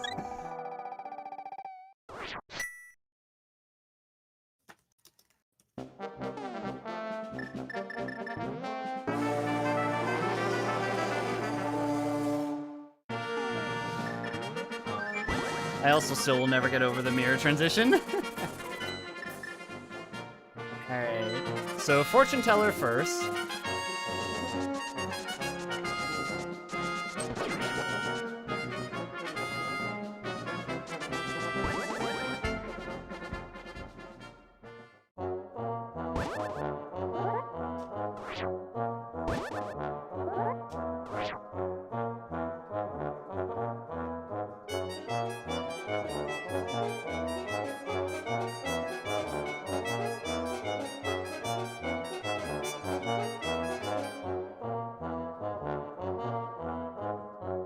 So this little ostinato,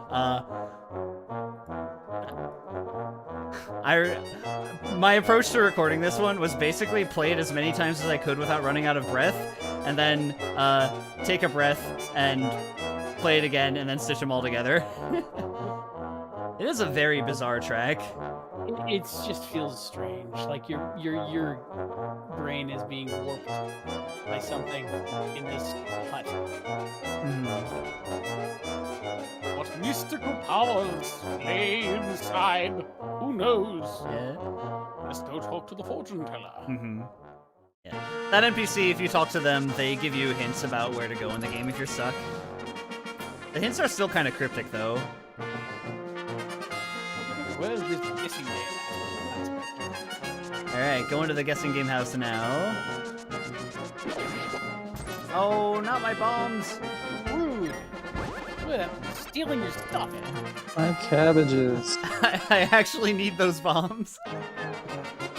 Maybe you'll win them here in the guessing game house. That's not... Nah, we could win money, though. Alright, I'm gonna play this. a weird favorite track. It's so good. Alright, everybody in the chat has to guess which box we have to open. Yep, okay. So, chat, we can open left box, middle box, or right box. The prizes that we can receive are 100 rupees, which is what we paid to get in, 1 rupee, which is the losing prize, or 300 rupees, which is the winning prize. So, everyone pick left, middle, or right, and we'll see what results lie. I'll give a little time for the delay. Yeah, we'll just listen to this great music in the meantime. Yeah. I like like it. I'm riding on a subway in New York City in 1962. I like how this guy looks at you. He just doesn't look happy that you're here. No, he doesn't look happy. It's like, but this is your game. I just paid you 100. Yeah, like maybe he's a carny. It's just like it's a Everyone day is- job for him. Everyone is leaning left today. Let's do Everyone's this. leaning left. All right. 300 rupees. Oh, Let's go. Thank you, chat. Oh, You've got good us. job, everyone. We did it. Everybody knew. Good job.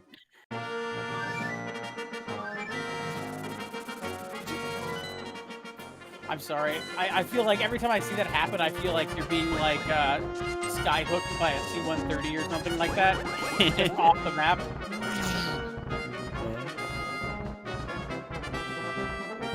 So I'm climbing the mountain one more time, the reason which is to grab the Ether Medallion, which is visible on this pedestal here.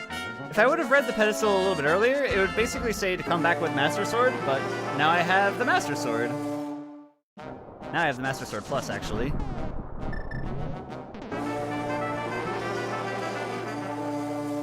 Also, we get to hear the Death Mountain music on Death Mountain now. But I'll spend a little more time on our way to Turtle Rock.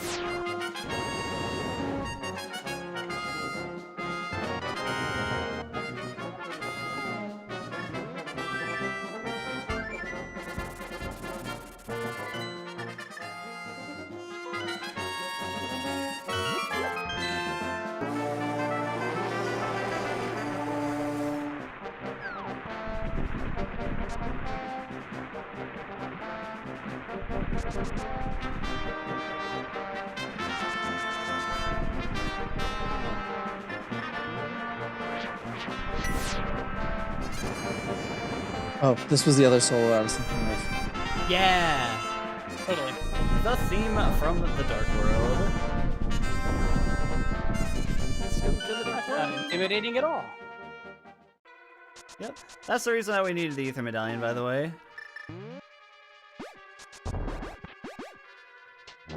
You're supposed to use the hookshot to do that.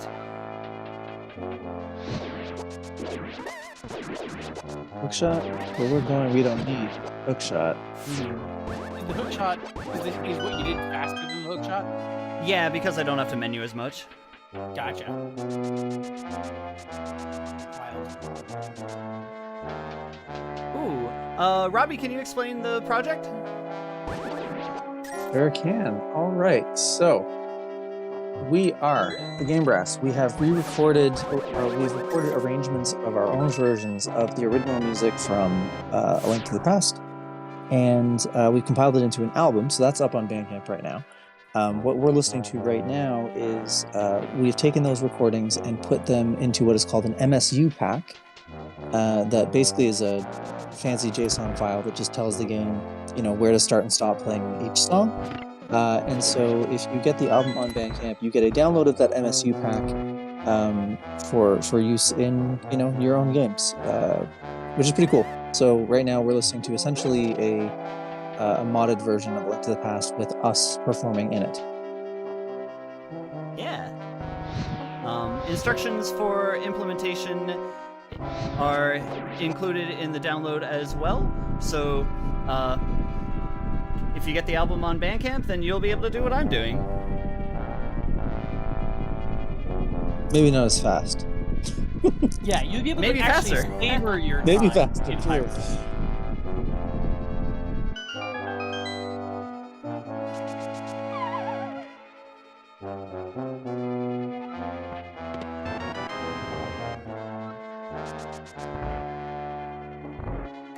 Yeah, and just really quick, I should say, the Game Brass is John Robert Matt on trumpet, piccolo trumpet, French horn, flugelhorn.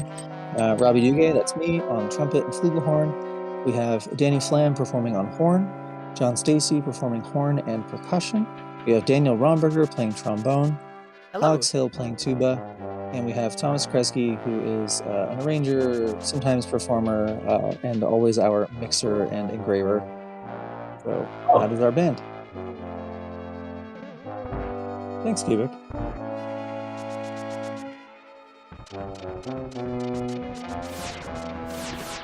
We have existed as a band since 2017, and we've been putting out videos on YouTube at least once a month, often 3 or 4 times a month. Right now, we're putting out a video every day because we have this album of 31 tracks that we're releasing.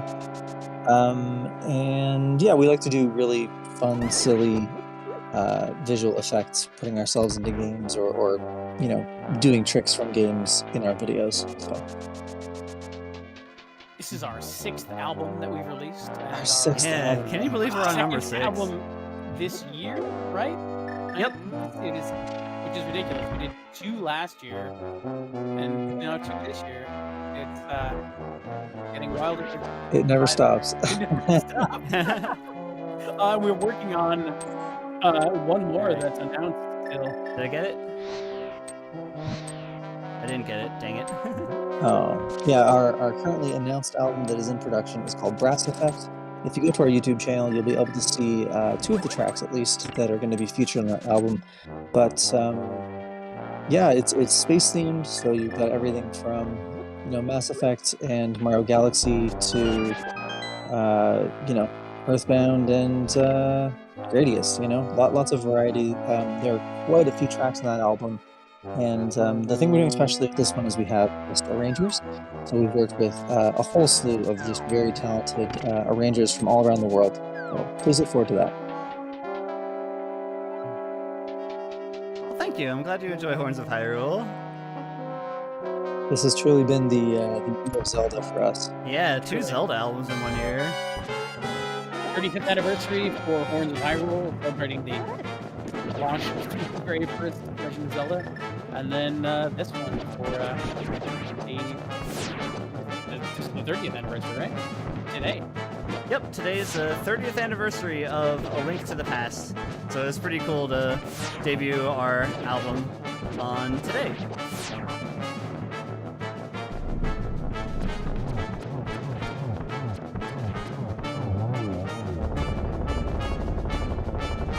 I see what you did there. Yeah. I played it a little safe that time. What I did there was I intentionally take damage by going into like the green goop. It does only 1 heart of damage, which is a lot less than what the little eyes do, which is 4, I believe. So when I'm taking damage in the goop, I have invincibility frames. I use that time to charge up a spin attack, release a spin attack in the large group of eyes. I did it twice. In the full speedrun, you can do it 3 times, and it'll get you done slightly faster, but the way that I did it was safer. Because if those eyes hit, they hurt a lot. It always gets me. It's fascinating how, especially when people get to the point where they have worked out strategy in this level where it's very specific trades of, player health for damage done and time shaved off, down to the hit point. Super cool. And like with Zelda games especially, where you have to consider inventory and item management, there's a lot of nuance that goes into the runs.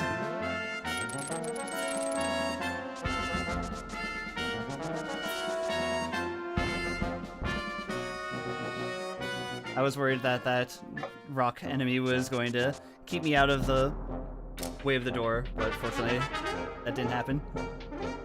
Tank dungeons again! So with all that, we only have 1 more dungeon to go. So thank you all for listening and watching and tuning in.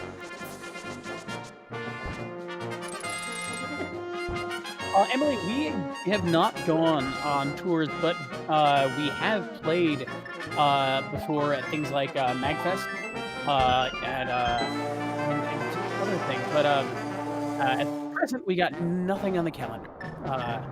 Perhaps as things open up a bit more and it gets safer, we will revisit that.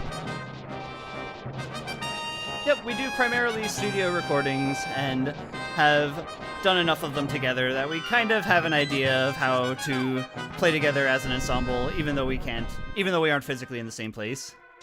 Yeah, actually, we've talked about who we are, but we are scattered all over the America right now. Like, we are, some of us are in Canada, and some of us are spread across the continental United States.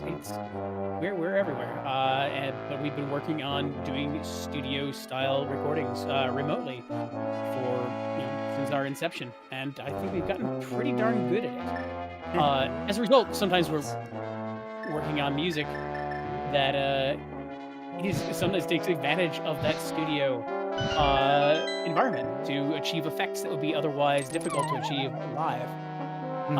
For example, oh my gosh, these fun trills in the background. It'd be very interesting to try to pull that off in a live situation. But there are other things. Oh no! Yeah, Turtle Rock is not going well so far.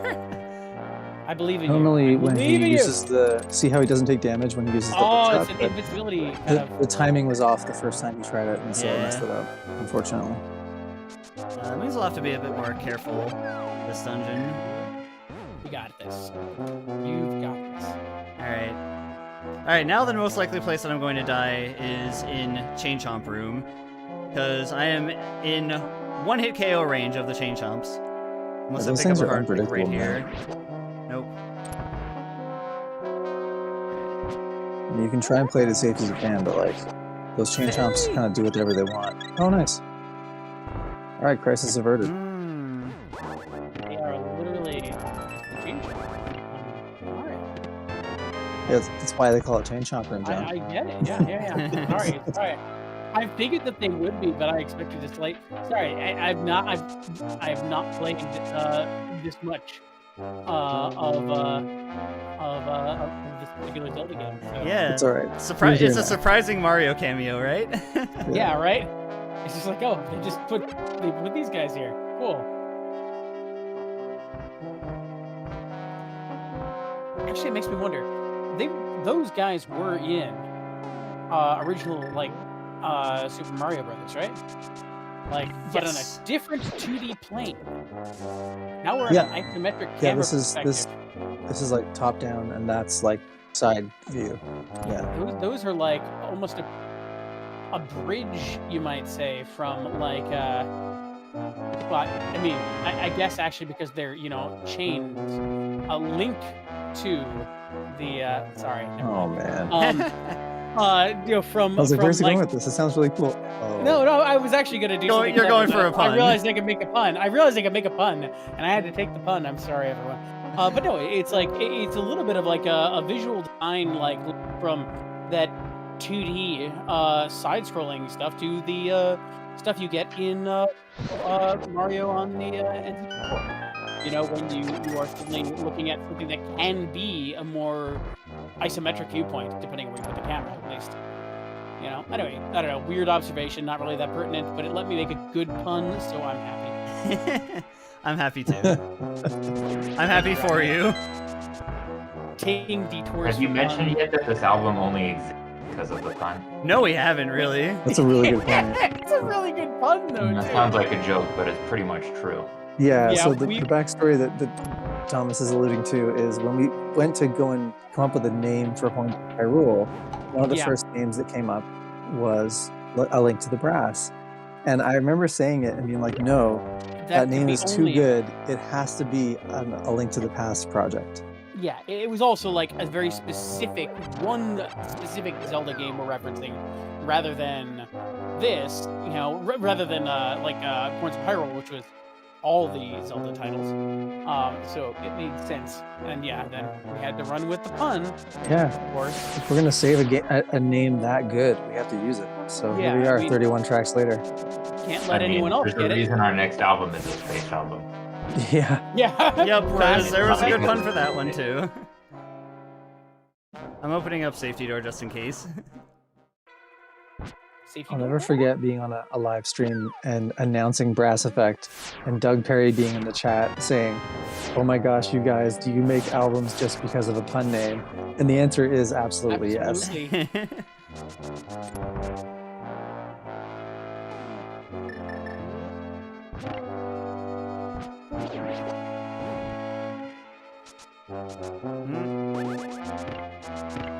go.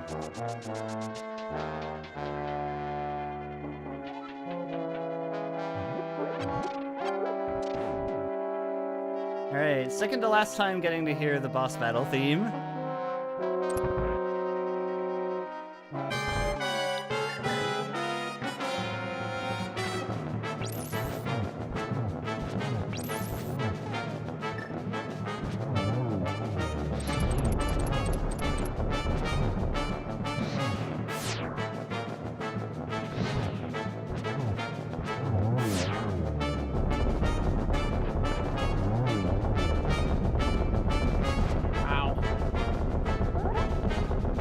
This next phase is pretty wild. Oh, you did it real fast. Never mind. This first phase is pretty wild. It's pretty wild. Yeah, that was actually a slower Trinex boss fight than usual. Unfortunately, I let the ice head freeze the floor a bit. Right. Sorry, I'm used to rando where like you might have to fight Trinex with like the worst sword, you know? Yup. Yeah, fighting some of these bosses on alternate equipment is interesting. Hey, Princess Zelda's back. Remember Zelda was in this game? She has like a legend or something? Zelda, you're Zelda, right? My favorite not the last time I checked. joke internet image is it's the Legend of Zelda logo, but it says Zelda is the girl. So good. Very good. See, I'm not Zelda, I'm Danny. You can see she addresses me as Danny. It's true. One of the few things on the screen that I can actually read. Right? Yep. I don't actually know what the maidens say. I believe it's something like, "Good job, now beat Ganon."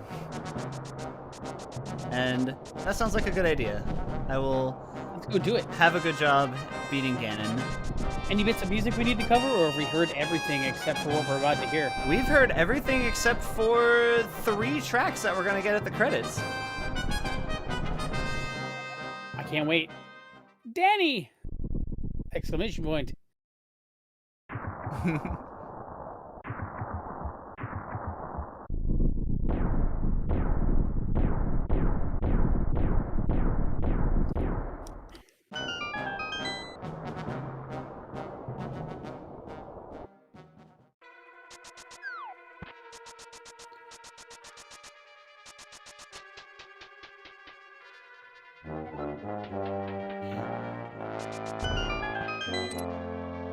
Like I said, we hear the Dark World Dungeon theme a lot in this game. Right. It's a good thing it's so good.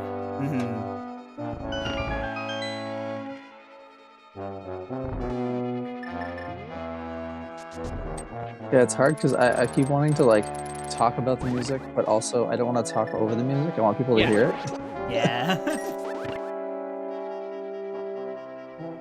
It's easier in the listening parties when we play a track and then we all chat, and we play a track and then we all chat. This is a very different format for us. Right, exactly. I kind of dig it though. And it's the same thing for like me in the game. Like normally I'll narrate what I'm thinking about in randomizer or what's happening. So it's a little bit unusual for me to just like sit and play and already know the route.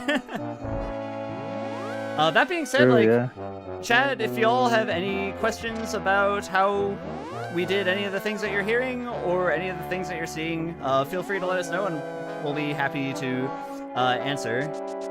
Yeah, this is a great time for that. Wait, I need arrows.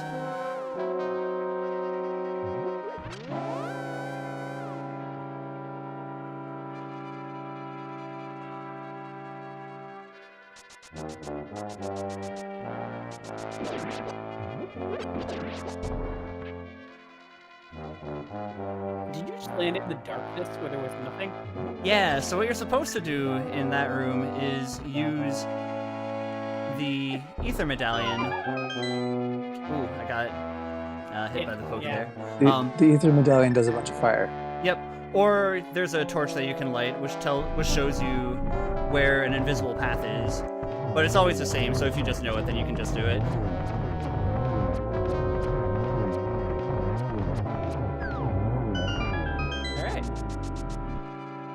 so I don't actually have to get the arrow refill here, but I will anyway.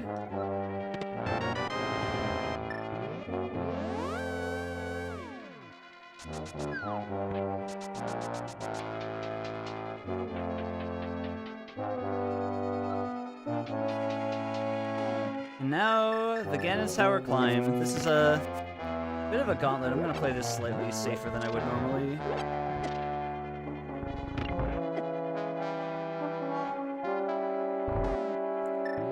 It's very linear at this point. I was gonna say, you have to do pretty much everything from here on up, right?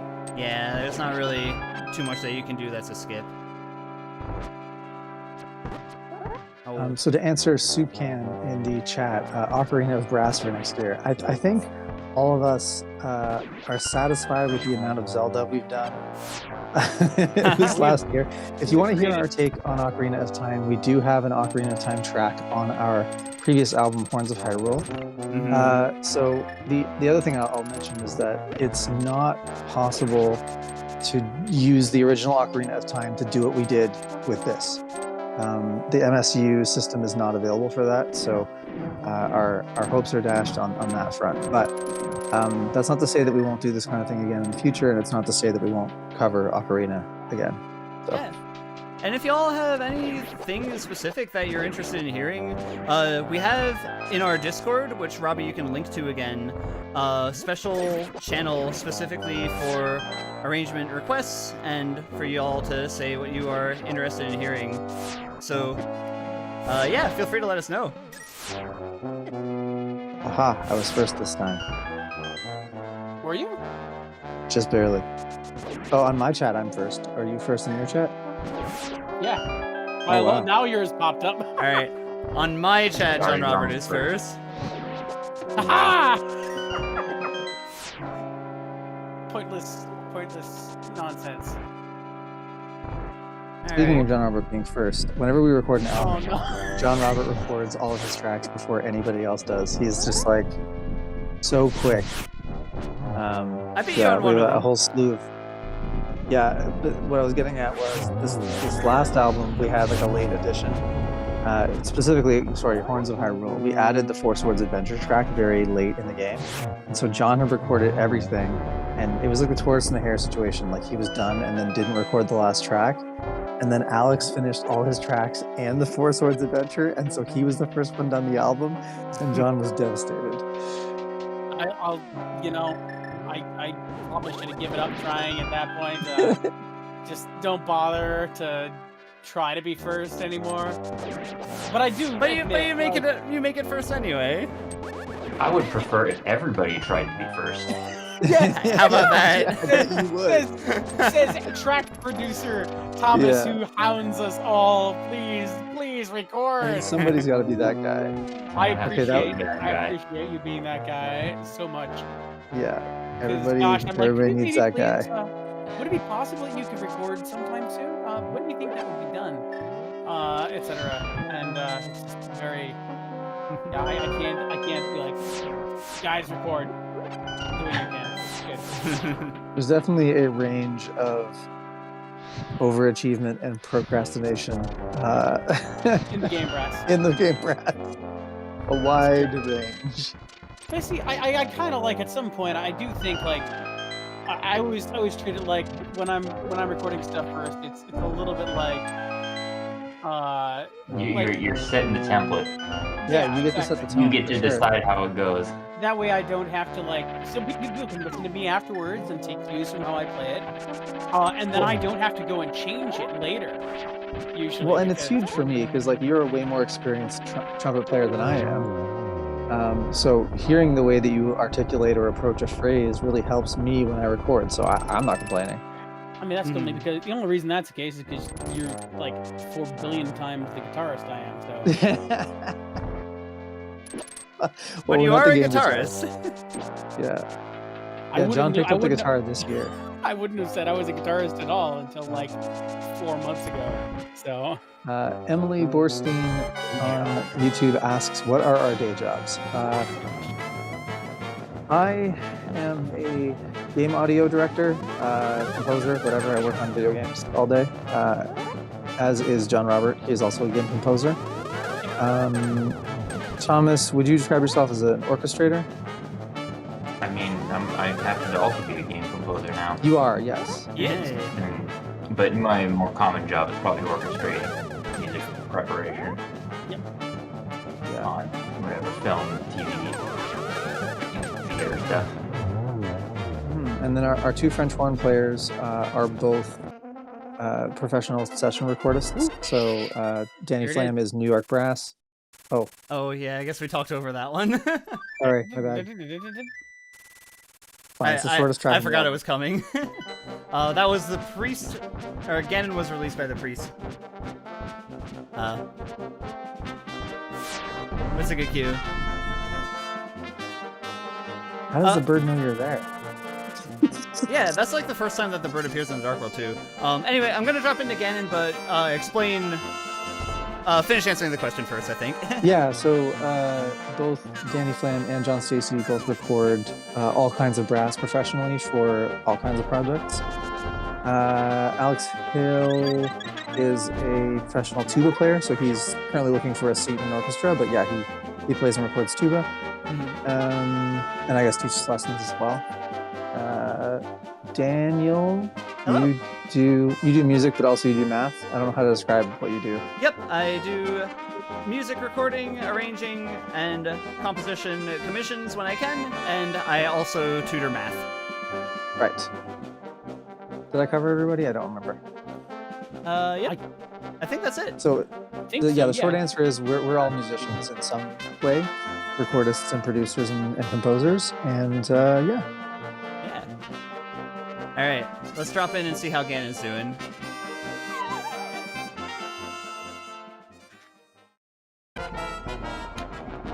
Yes, that's cute.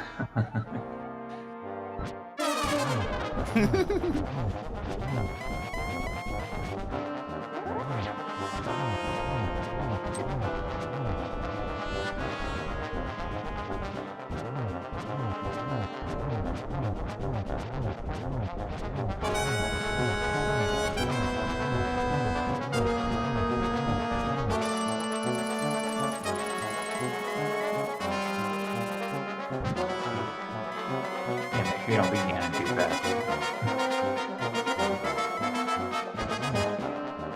It's okay. That's the loop point, so we're there.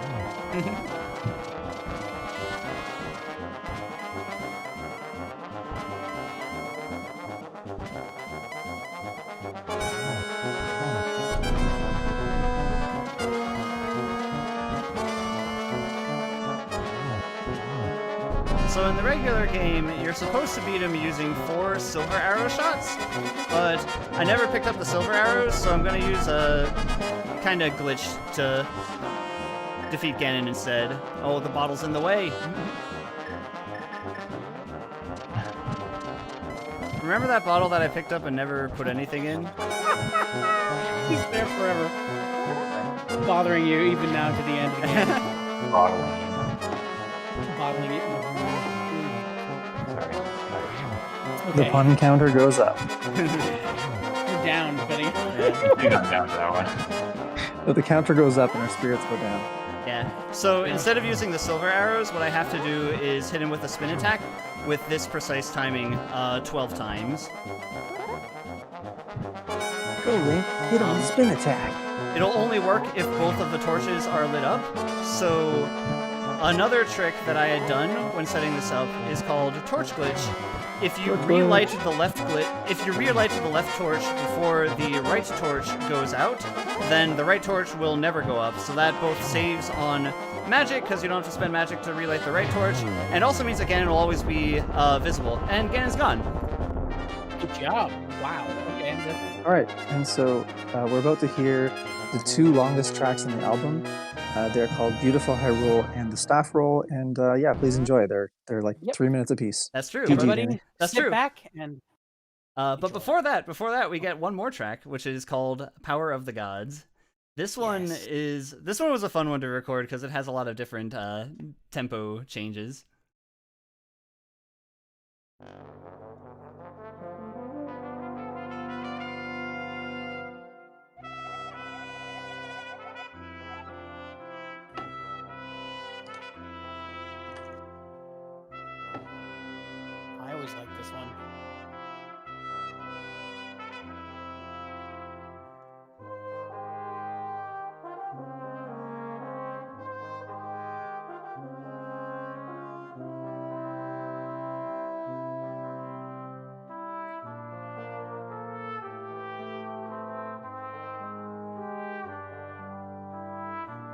Thank you, Robbie.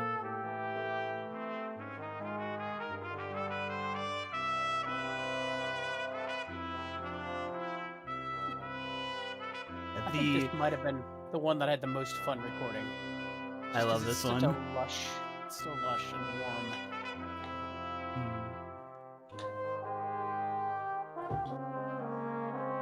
Yeah, and I love the rubato in this.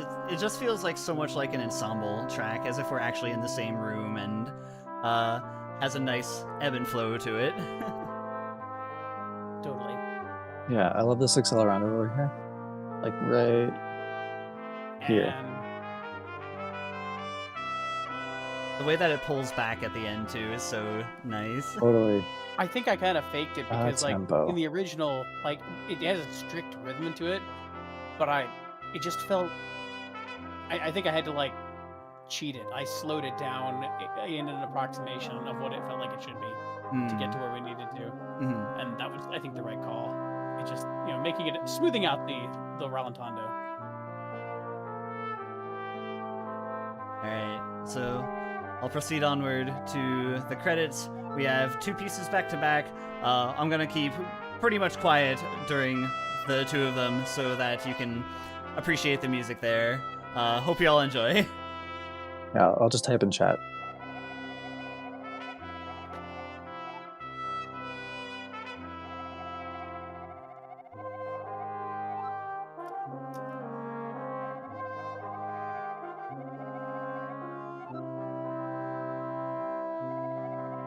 I forgot how much the Triforce loves to talk to you.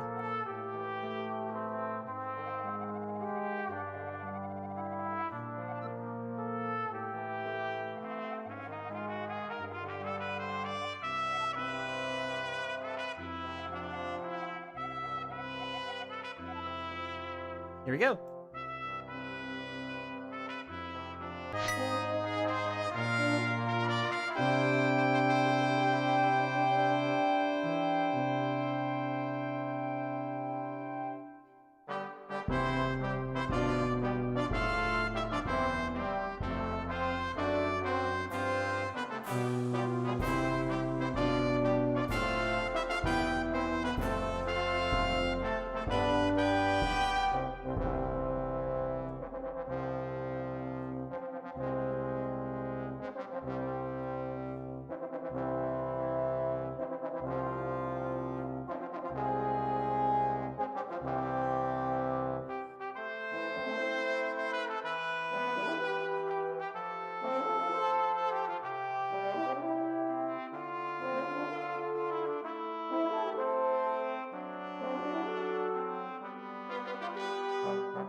All right, that was the end credits and beautiful Hyrule. Well, in reverse order, leading up to that.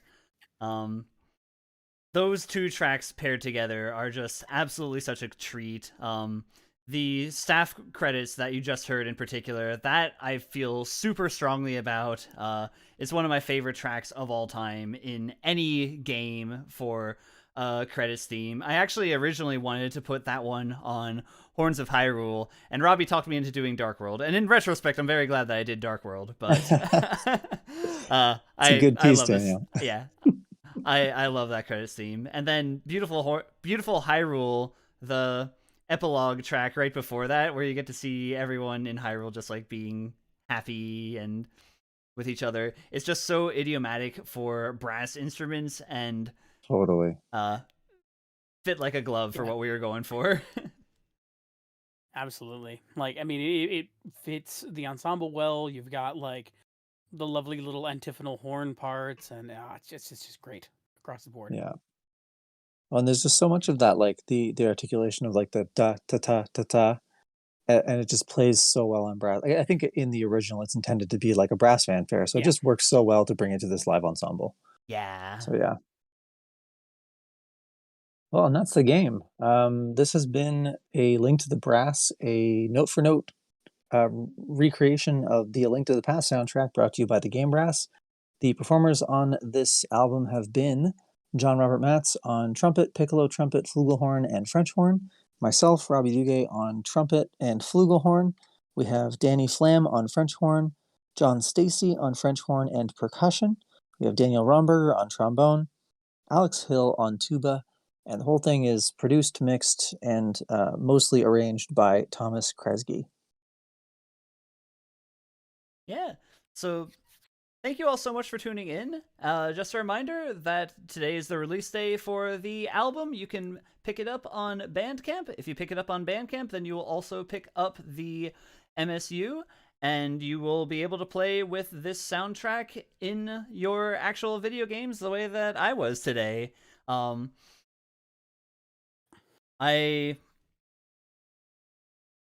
was I going to say? Yeah, I just dropped links in the chat. Yeah, drop links, absolutely. Yep. If you want to follow us on other things besides YouTube, and besides our other Bandcamp albums, we have a very active Discord full of lovely people that you are more than welcome to join and hang out and chat with us. We've got all kinds of great discussions, from everything from writing music, orchestration questions, brass questions, to people sharing other video game arrangements that they've worked on or that they've found and thought are cool, to all kinds of great chat. It's just a very nice, warm, and welcoming place. Highly recommend if you want to come on in and join. But yeah, that is A Link to the Brass Yeah. in completion. Yep, and then going forward, we're going to continue to release the tracks on YouTube, one track per day, as just an individual video. We have a couple scenes already pre-selected. We also have some custom sprites that were made for us by, I'll try my best to pronounce this correctly, KDVG. KDVG, all right. Yeah, Katie Verkemen Grandjean, or KDVG, has done some really lovely sprites of everyone in the band. And we're starting to feature those on tracks going forward. So look forward to that. You can see them in the ones from today. Yep. Also, also worth mentioning, Emma Ember did our album art for this. Yeah. Were you just about to say that? Yep, I was just about to say Yeah. that. I don't think we had mentioned that at any point during the stream, I don't so think we I'm did. glad. Yeah.